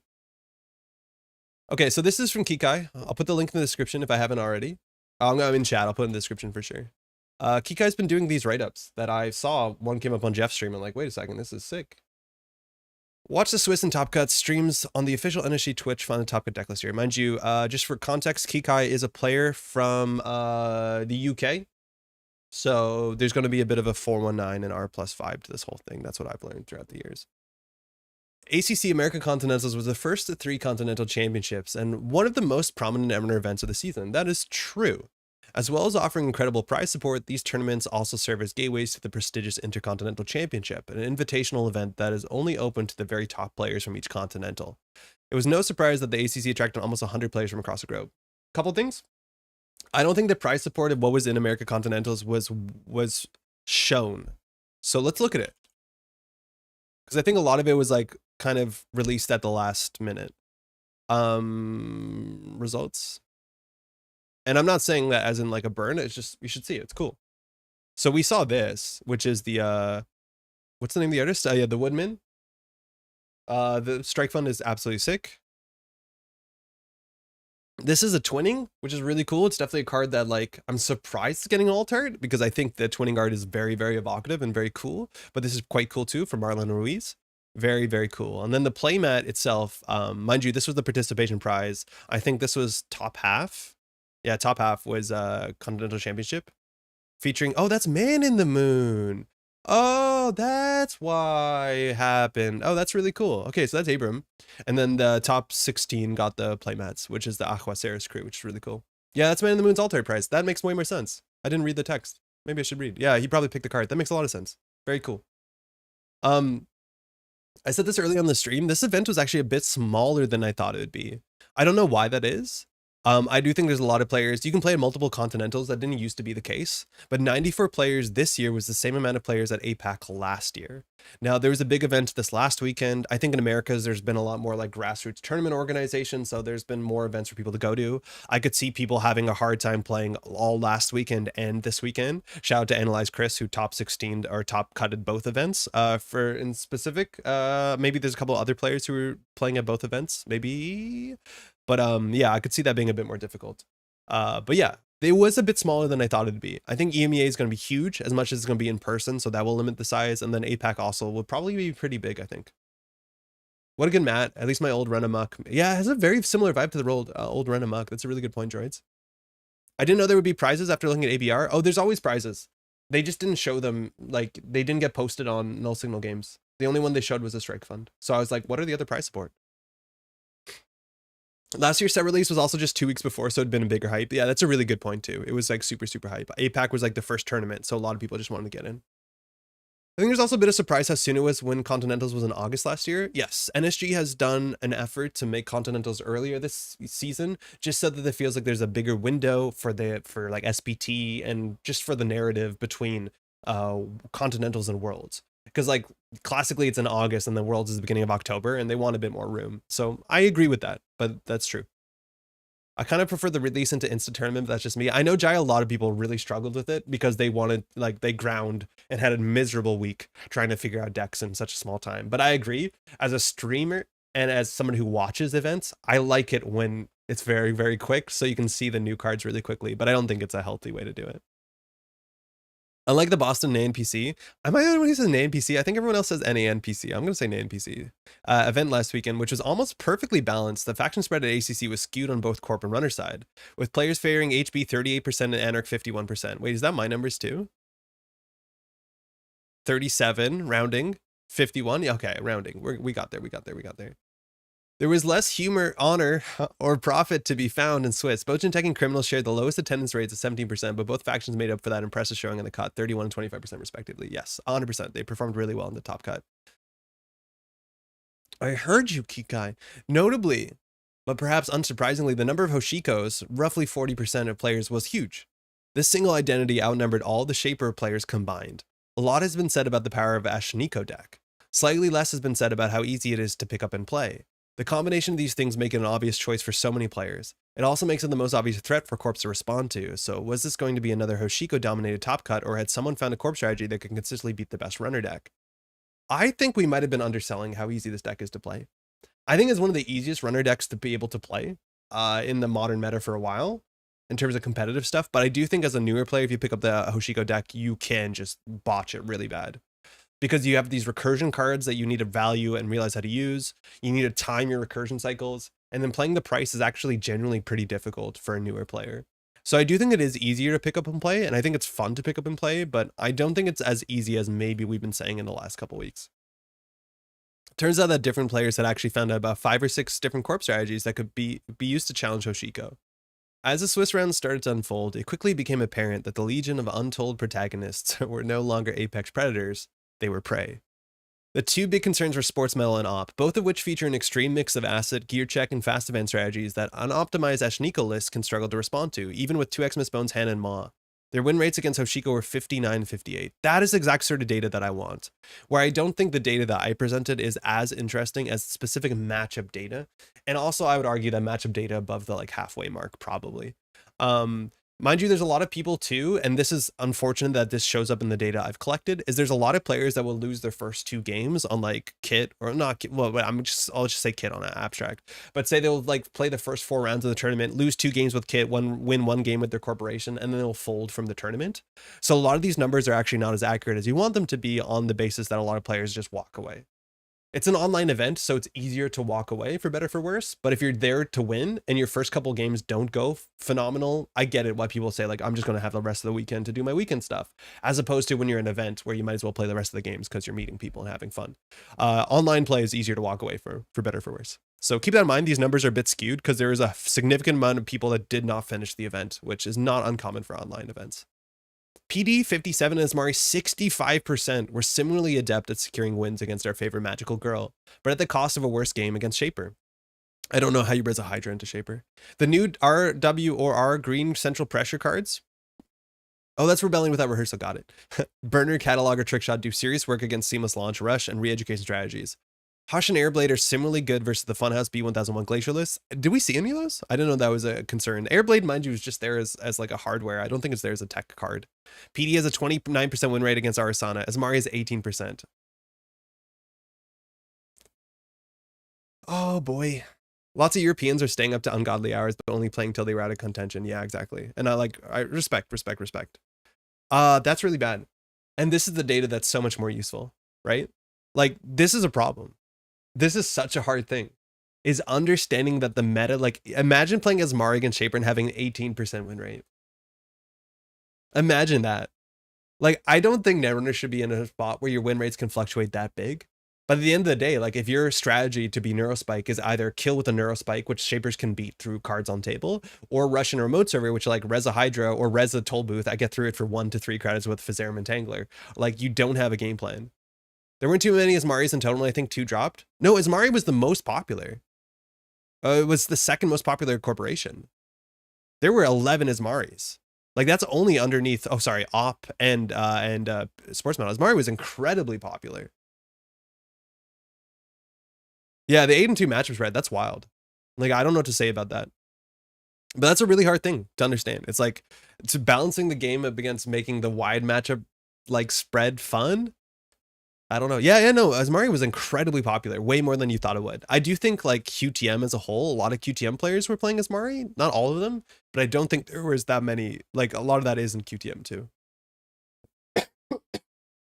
Ag Infusion and Issuaq pushed Hoshiko in yet another direction by threatening the flatline with punitive 57% win rate and had even better results against Arasana 71%. That's so wild. But lost hard to Essa. Whoa! That was a niche strategy, but an effective one. I'm surprised about that. Why?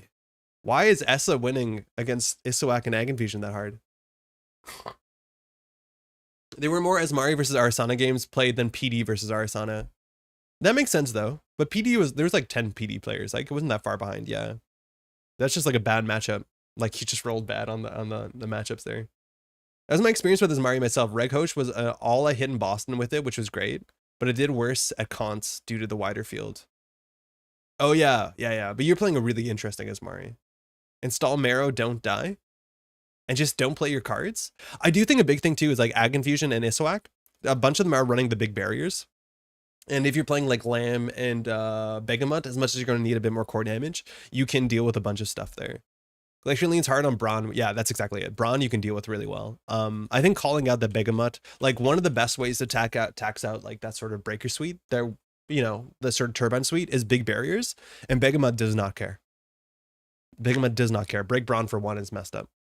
Like, I posted a list this last weekend, an Atea list, and all the barriers are the good part of the deck. And if I play against Essa, my win rate's probably garbage.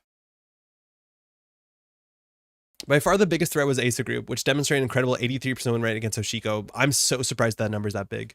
And had a 68% win rate in general. That's I think what we got to too. Yeah, 68% win rate. This is the highest winning corporation with significant amount of people playing it.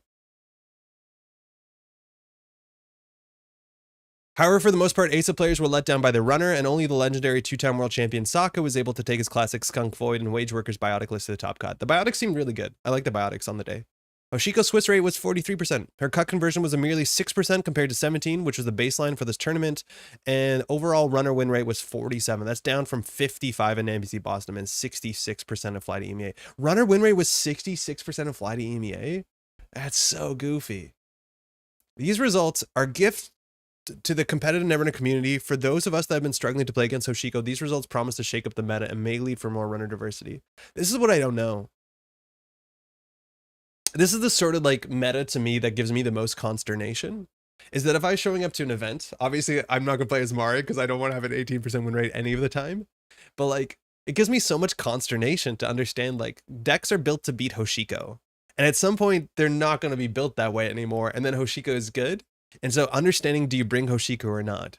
Because a lot of players, I would argue that in this tournament specifically, for better for worse, a lot of players' days were almost decided before the day started. Like, I think expecting to be, this is more Shaper than I thought. I thought we would see more Shaper for sure at this event than in NPC Boston. But playing like Outfit into an 18 field Arisana, yeah, you're going to have a 35% win rate. Like, it's the worst thing you could possibly do. And I'd imagine the Outfit players, their day was decided before their day started.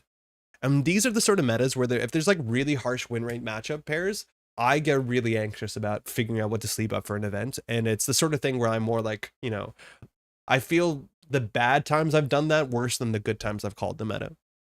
So it seems like the deck choices seem to be more important potentially than play. I don't know. That's a really hard number to beat, 18% win rate. For those Fairweather Hoshiko players, this tournament should serve as a prompt to explore other runner archetypes. Less obviously, the real gift is actually the diehard Hoshiko fans. The real gift is actually to the diehard Hoshiko fans. Yeah, maybe. One of the few issues with the Hoshiko deck is that it's very easy to change the deck to make it worse without realizing it, and similarly difficult to tune the deck to make it any better than it is. This is simply because the deck has proven so powerful and had such good results that the normal testing feedback loop has been subtle at best. Now the threats are manifest, and Hoshiko players have a sizable set of negative results to get their teeth into. This is just the wake-up call that the meta needed at just the time it needed it. That's cool. Standings are here. Intercontinental invite cutoff. I don't understand what, oh, the cutoff is here, and then there's the other players. That's really cool, Kikai. Really well done. Yeah, I don't know. And I think this is the thing that fired me up to most to look at the data, is I wanted a data point that suggested that Hoshiko is a problem. And I think the meta has warped to a part, like if the meta is warped this far to make the best deck in the format have a 44% win rate, I'd argue it's still a problem. I don't know. Sick, they include testing groups. Wait, are they actually listed in there? Because that's my biggest issue. I don't know which testing. Oh, that is so cool. This guy. Again, only been playing since January. No testing group affiliation for now. Like, so funny. Shoutouts again to QTM. They obviously killed it.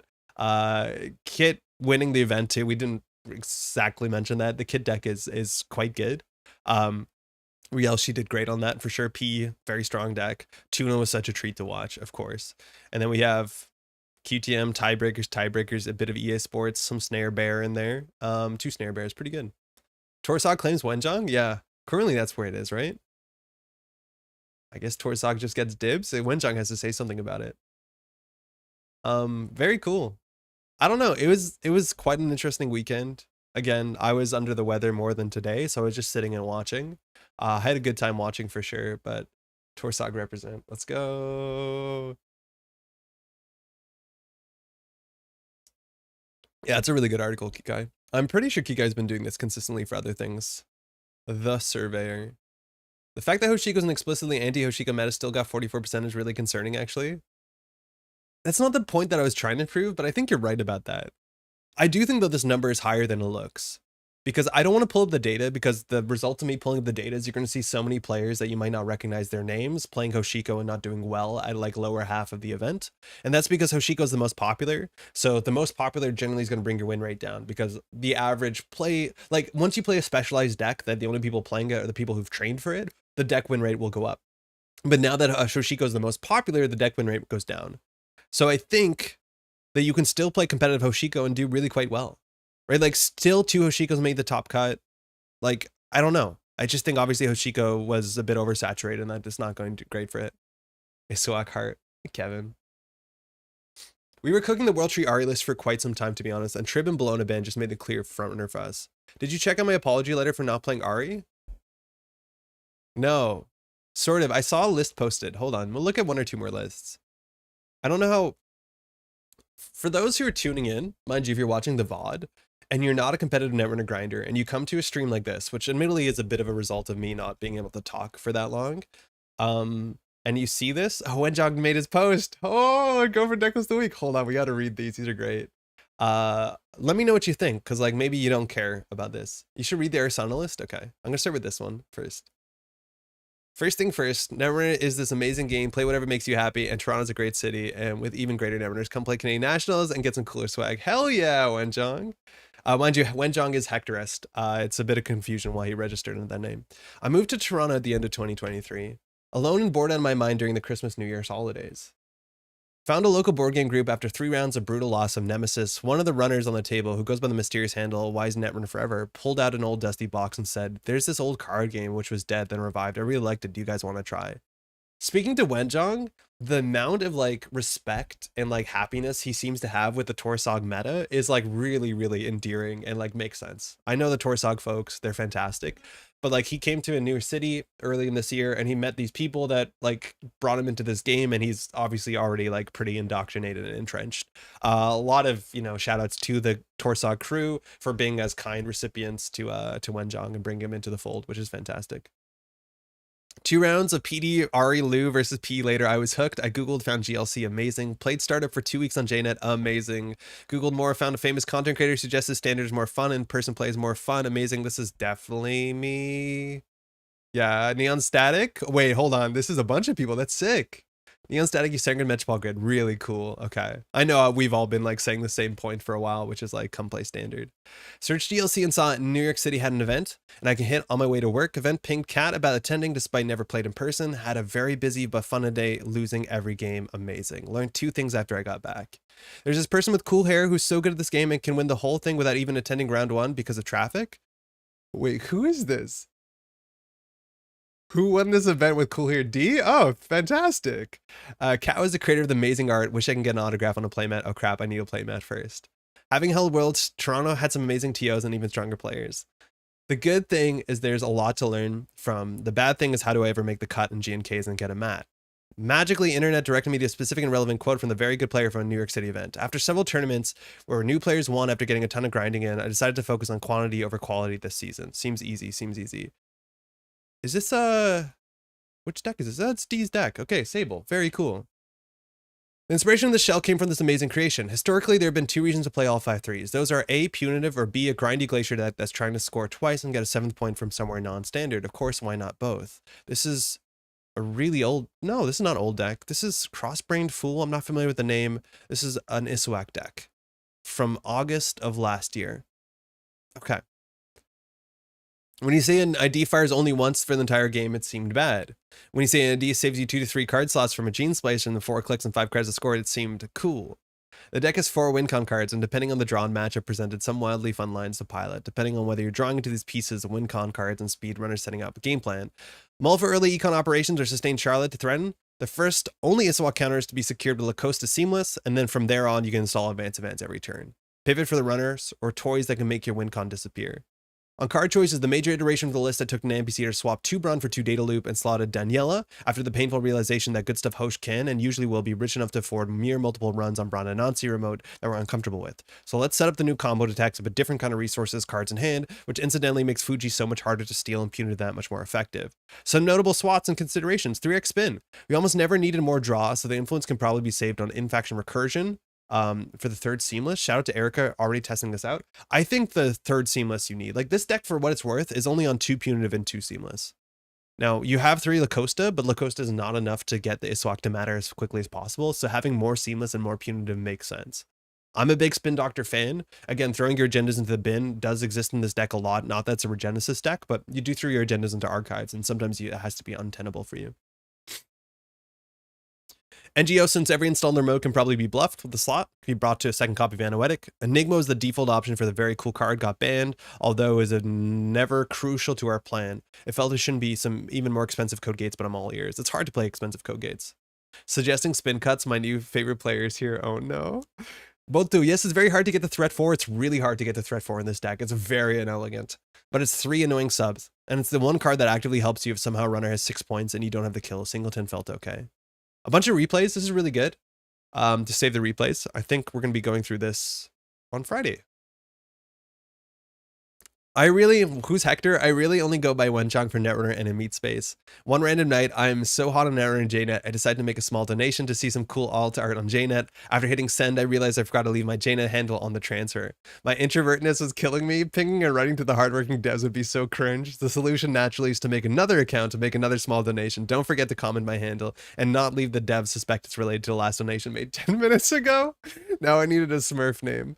I saw devastating news that the NSG EU shop is closing because one person who was injured, Hector. A whole continent of runners can't get their beloved cards. Hector needs to rest. Well, a Hectorist. Coincidentally, on the day of ACC, NSG announced this banger.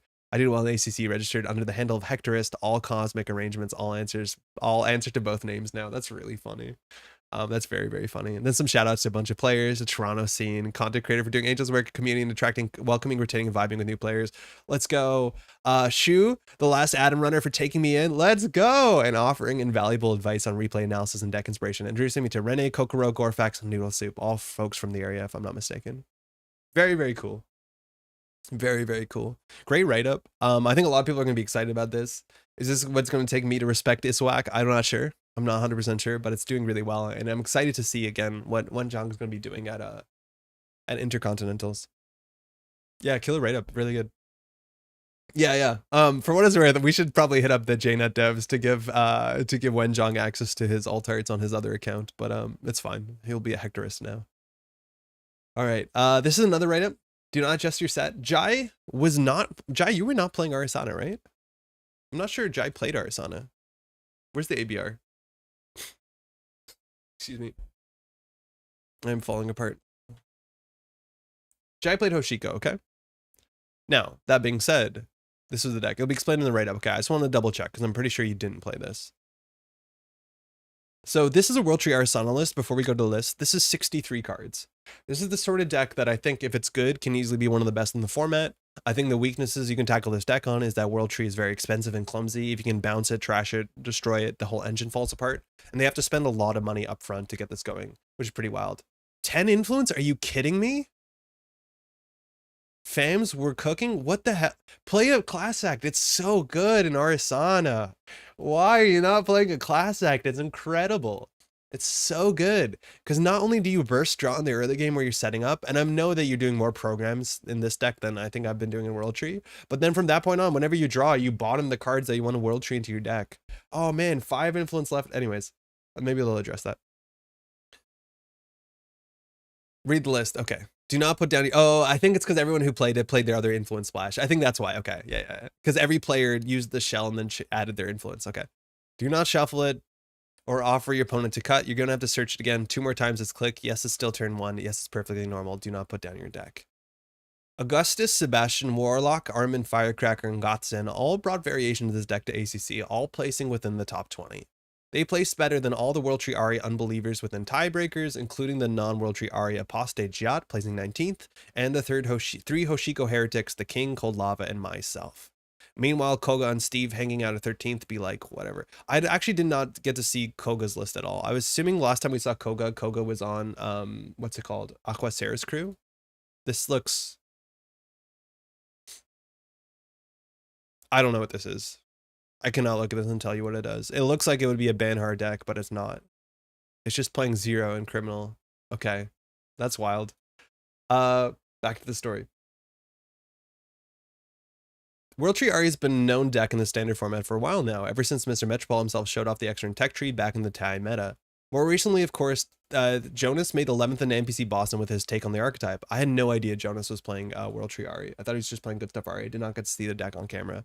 But yeah, my favorite thing is that the Snare Bears were playing in their World Tree Ari decks were playing in Versificator. I think this is so unbelievably cool, and it makes a lot of sense. This card is massively powerful, but is gated by the fact that it costs 6 credits. Installing it for 3 credits is really good. And then the fact that you have control over moving the ice around means you have access to getting your cheap runs and pushing yourself forward. I think this was such a cool inclusion that whenever I build World Tree Arsana, I would consider Versificator. I'm not sure if the tiebreakers are playing it, but I just think it's so unbelievably cool. They're not. They're on Buzzsaw, which also obviously makes sense. I just think Versificator is so cool. So what changed to make World Tree Ari such a monster now? Corps are much less able to defend against value runs as they were before. Tributary Ban was meant to free Crim, but also unshackled this archetype. Yep, makes sense. With Bologna Ban, World Tree's biggest natural predator, which is Oppo Research, self-growth program, has been effectively defanged. I do think you can still worry about SGP. I think you just play Public Trail. Maybe you play Oppo still.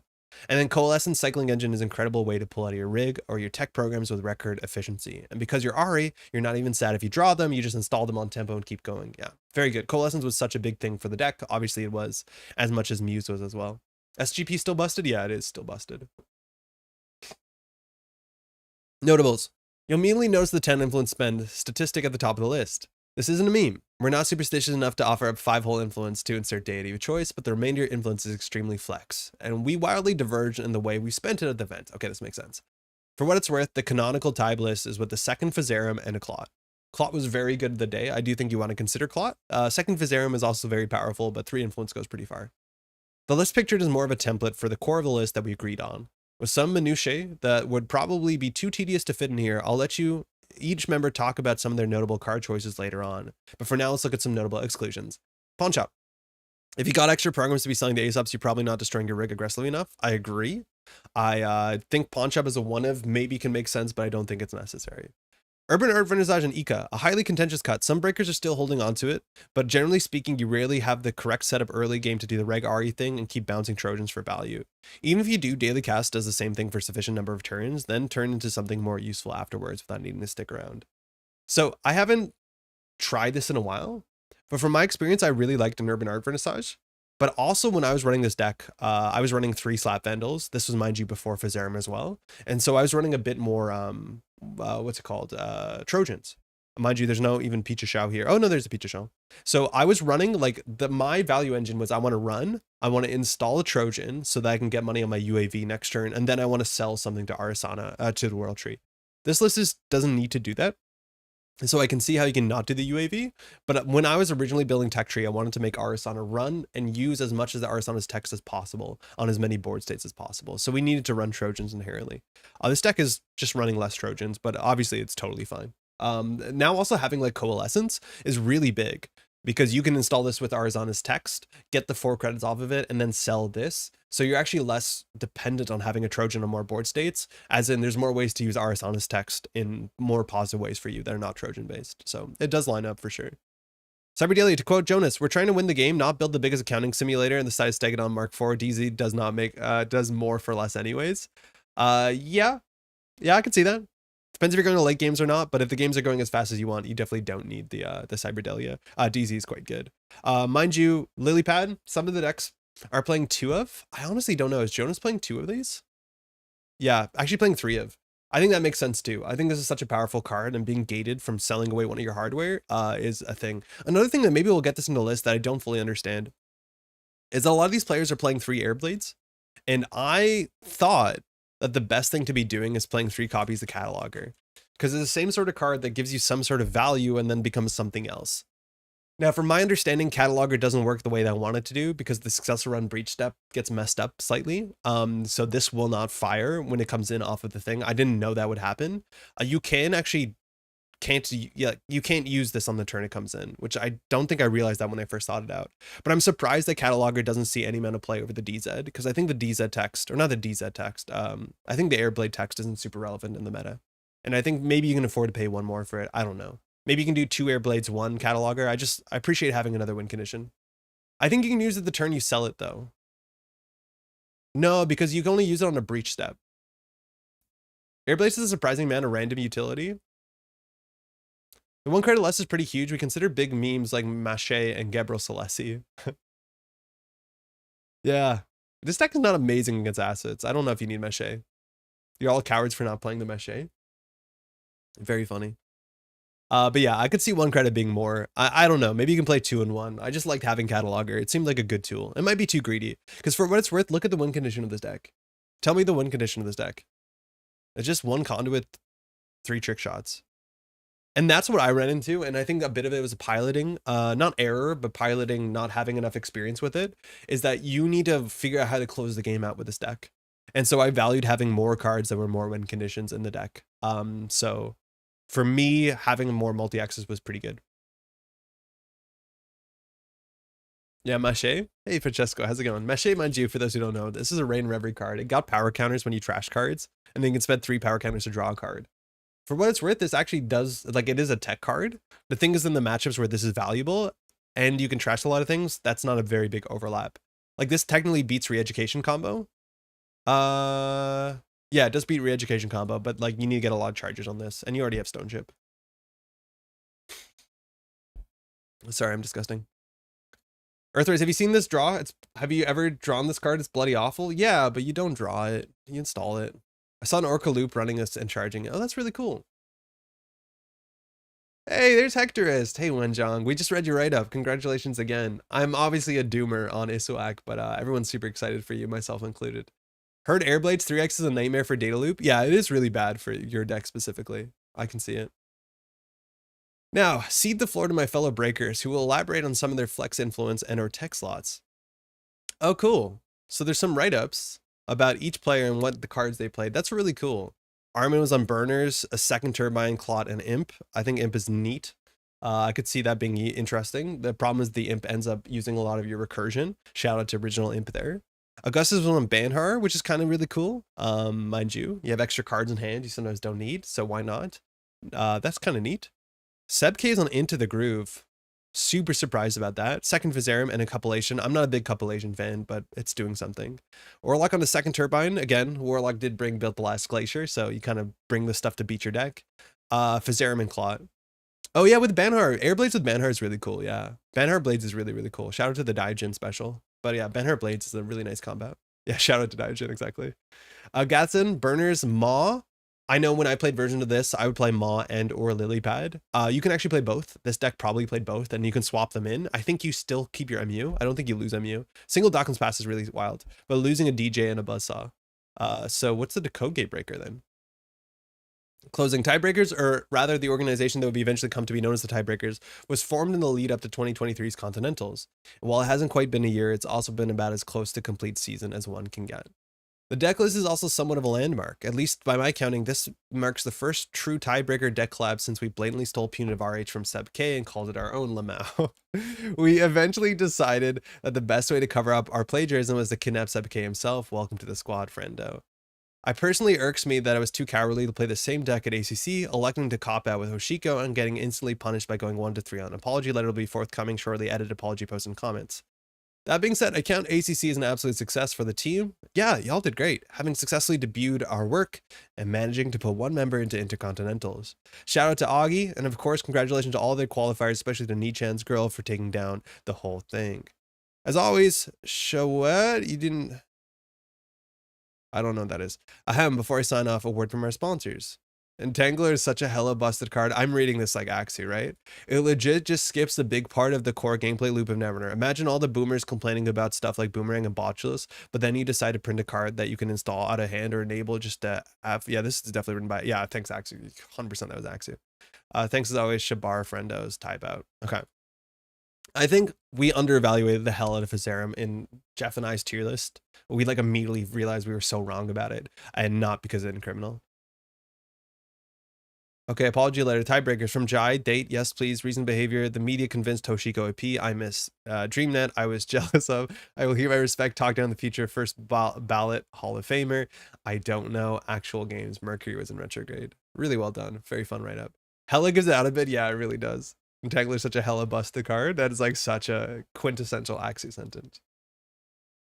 Very, very cool. Yeah, I think this deck is like definitely a really, really good deck, and you just need to put some practice in with it. I think it's, if you're a newer player, stay the hell away from this. If you're an experienced player, or like you're trying to get a bit deeper into the game and you want something that's definitely different than everything else, try this one out. On JNet. Try it out on JNet. It's a lot easier to play this one and learn this one on JNet for a bunch of reasons. Specifically, you have to do less shuffling, and it shows you a list of all the cards, so you don't have to look through your list over and over again every time you search your deck. Okay. You know what? We've been streaming for about 2 hours, and I feel my voice degrading. So I think we're going to call it here. Apologies again. We missed the stream last week, just not in the best health. I can't record, which is a bummer too, because I have a deck list for the next, like, you know, alphabet series. I'm going to try and record tomorrow. Hopefully I sound okay. But that's largely going to be it. Again, we just talked about Continentals. Rest of them feel better. Thank you, Coke. How's it going? I'm going to link everything in the description below that you saw. So the data, Kikai stuff, all that great stuff. But yeah, we're just going to peace out for a bit here and just take it easy. And we should be back on Thursday. We're going to have a special guest on next Tuesday at the same time a week from now, from the UK, to talk about some UK stuff, because UK stuff is you know, spinning up. So we're going to have a guest next Tuesday. Hector Rest, Andre Rest. Oh, it's not Hector Rest, it's Hector Rest. Oh, I don't think I got that. Yeah, Wenjang, very funny. That makes more sense in context. But that's mostly it. Again, if you want to watch Continentals, I can't recommend enough. Shout out to Axu and all the nice people that joined Axu on comms. It's currently up on Twitch at No Signal Netrunner. It eventually will be up on YouTube sooner than later. But I think that's mostly it. I'm gonna give a huge shout out again. This stuff only exists because of the support from Patreon. We got a new 2 new patrons again. Sebastian Koch is back. Thank you for supporting the channel. And Cranked, thank you so much. I almost just said and Wisconsin, which doesn't exactly make sense. But thank you so much for supporting the channel. I need to update the graphics. The name is not up there. But yeah, time goes into this channel, whether it's the data stuff or generally editing. Mostly editing and recording takes a lot of time, and streaming also takes some time, but this would not be possible without the support from the community. If you want to find out any more information, you can find a link to the description below. Any amount of support is incredibly appreciated. Huge shout out also to the Daily Cast patrons. Their names are not here. There's many of those folks, and all support is incredibly appreciated. The next Continentals. When is the next Continentals? APAC happens after, so the next Continentals is the one in person in Bergamo. I think I'm saying it right now. Please correct me if I'm not. But that's at the end of June on the last weekend, which is going to be incredibly sick. That's coming up pretty soon. Mind you, NPC events are also popping off over the next little while. I think one's coming up really soon in Minnesota, the OTG. And of course, we've announced that we're having NPC Montreal in the August 24th and 25th, if I'm not mistaken, at the end of summer. APAC in 2 weeks? No, APAC can't be in 2 weeks. Is APAC in 2 weeks? I thought APAC was last. Oh, no, it's second. Oh, well, that's cool. So APAC is in 2 weeks. Oh, right. It's on like the 16th, 17th weekend. Okay. Yeah, okay, it's coming up. Okay, it is coming up. So for everyone who's getting ready for that sort of stuff, hopefully it's been going well. CanNets in 2 weeks. Yes, CanNets is coming up in 2 weeks. West Coast CanNets in 2 weeks in Calgary. You can find out more information online. And then another CanNets happens in the middle of July. I think it's like July 20th in Toronto as well. APAC and West CanNets are the same time up next. Okay, cool. So that's in 2 weeks. How many folks from the West Coast are taking the travel into Calgary? I don't know how far it is. I'm pretty sure you have to climb over the mountains like you're a damn Tolkien character. You have to like go over the Rockies. Yeah, we have NPC Montreal, August 24th and 25th. More information to come. We're working on the prize support stuff for that. We'd love to have you, honestly. And I know I say this time and time again, organized play is more about hanging out more than it is winning. So if you have any questions, hit me up. If this want to be your first Netrunner event, I promise you it's a fantastic spot to be your first Netrunner event. But we want to make this as big of an event as possible. So that'll be coming up in just a couple months. 4 of us are doing the drive, 3 are flying. Okay, cool. Phil, I got my plane tickets, but I don't think I'm allowed to bring knives past security. Oh yeah, hold on. Phil's knives. We didn't show this really quickly, but Solomir wrote the deck list, and this deck list is also like super wild. The Thug Brained Runner. So this is an Orca Lobisomu deck that is getting them out cheaply with Wizard's Chest in Criminal, which is so funny because this is a Jade Shinyo deck. And then I was watching, there was a photo here, wasn't there? Was there a photo here? Is it gone now? Or did I have to click on this? Yeah, I was like, okay, I know exactly. I'm assuming this is Cinderin's, considering that the hedgehog, let alone the very Lord of the Rings blades. These have to be Lord of the Rings blades. Mind you, Cinderin's a big Tolkien head. Linked at the bottom. Those are my Lord of the Rings props. Yeah, I'm like, this has to be Cinderin's house. Oh, that's fantastic. Very, very cool. This one looks sharp. This one looks very not sharp. This one looks worrisome. But these are elven blades. With actual Cinderin text on this, I think. I pulled out Lord of the Rings, the card game, the other day. Got back into it. It's pretty difficult. Don't know how to win. One knife on the table for each knife kill in the day. Oh, fantastic. Yeah, don't put those on the airplane. We had 5 people at Alex's house for a cons party. Oh, to play or to watch? This photo is adorable. Yeah, shout out. It's very, very cute photo. Also, that's Solomir for those who don't know. But that Sable alt art was got from, if I'm not mistaken, from the Crown and Service tournament at Toronto Worlds 2022. To play. Oh, super cool. Very, very, very cool. Anyways, I love these sort of photos. Sharing this is great. Easy to yell no action across the room for timing with Ari. Jada really needs a sort of like how to tell whether Ari's been used or not. I wish there was like once per turn thing. Yeah, that's very funny. All right, on that note, now the real sign off. We'll be back on Thursday. Hopefully we'll be in better shape. Until then, thanks for hanging out. Hopefully you had a great time at Continentals and you're preparing for the stuff in the future. We'll be back with actual gameplay on Thursday. I promise you that. Cheers.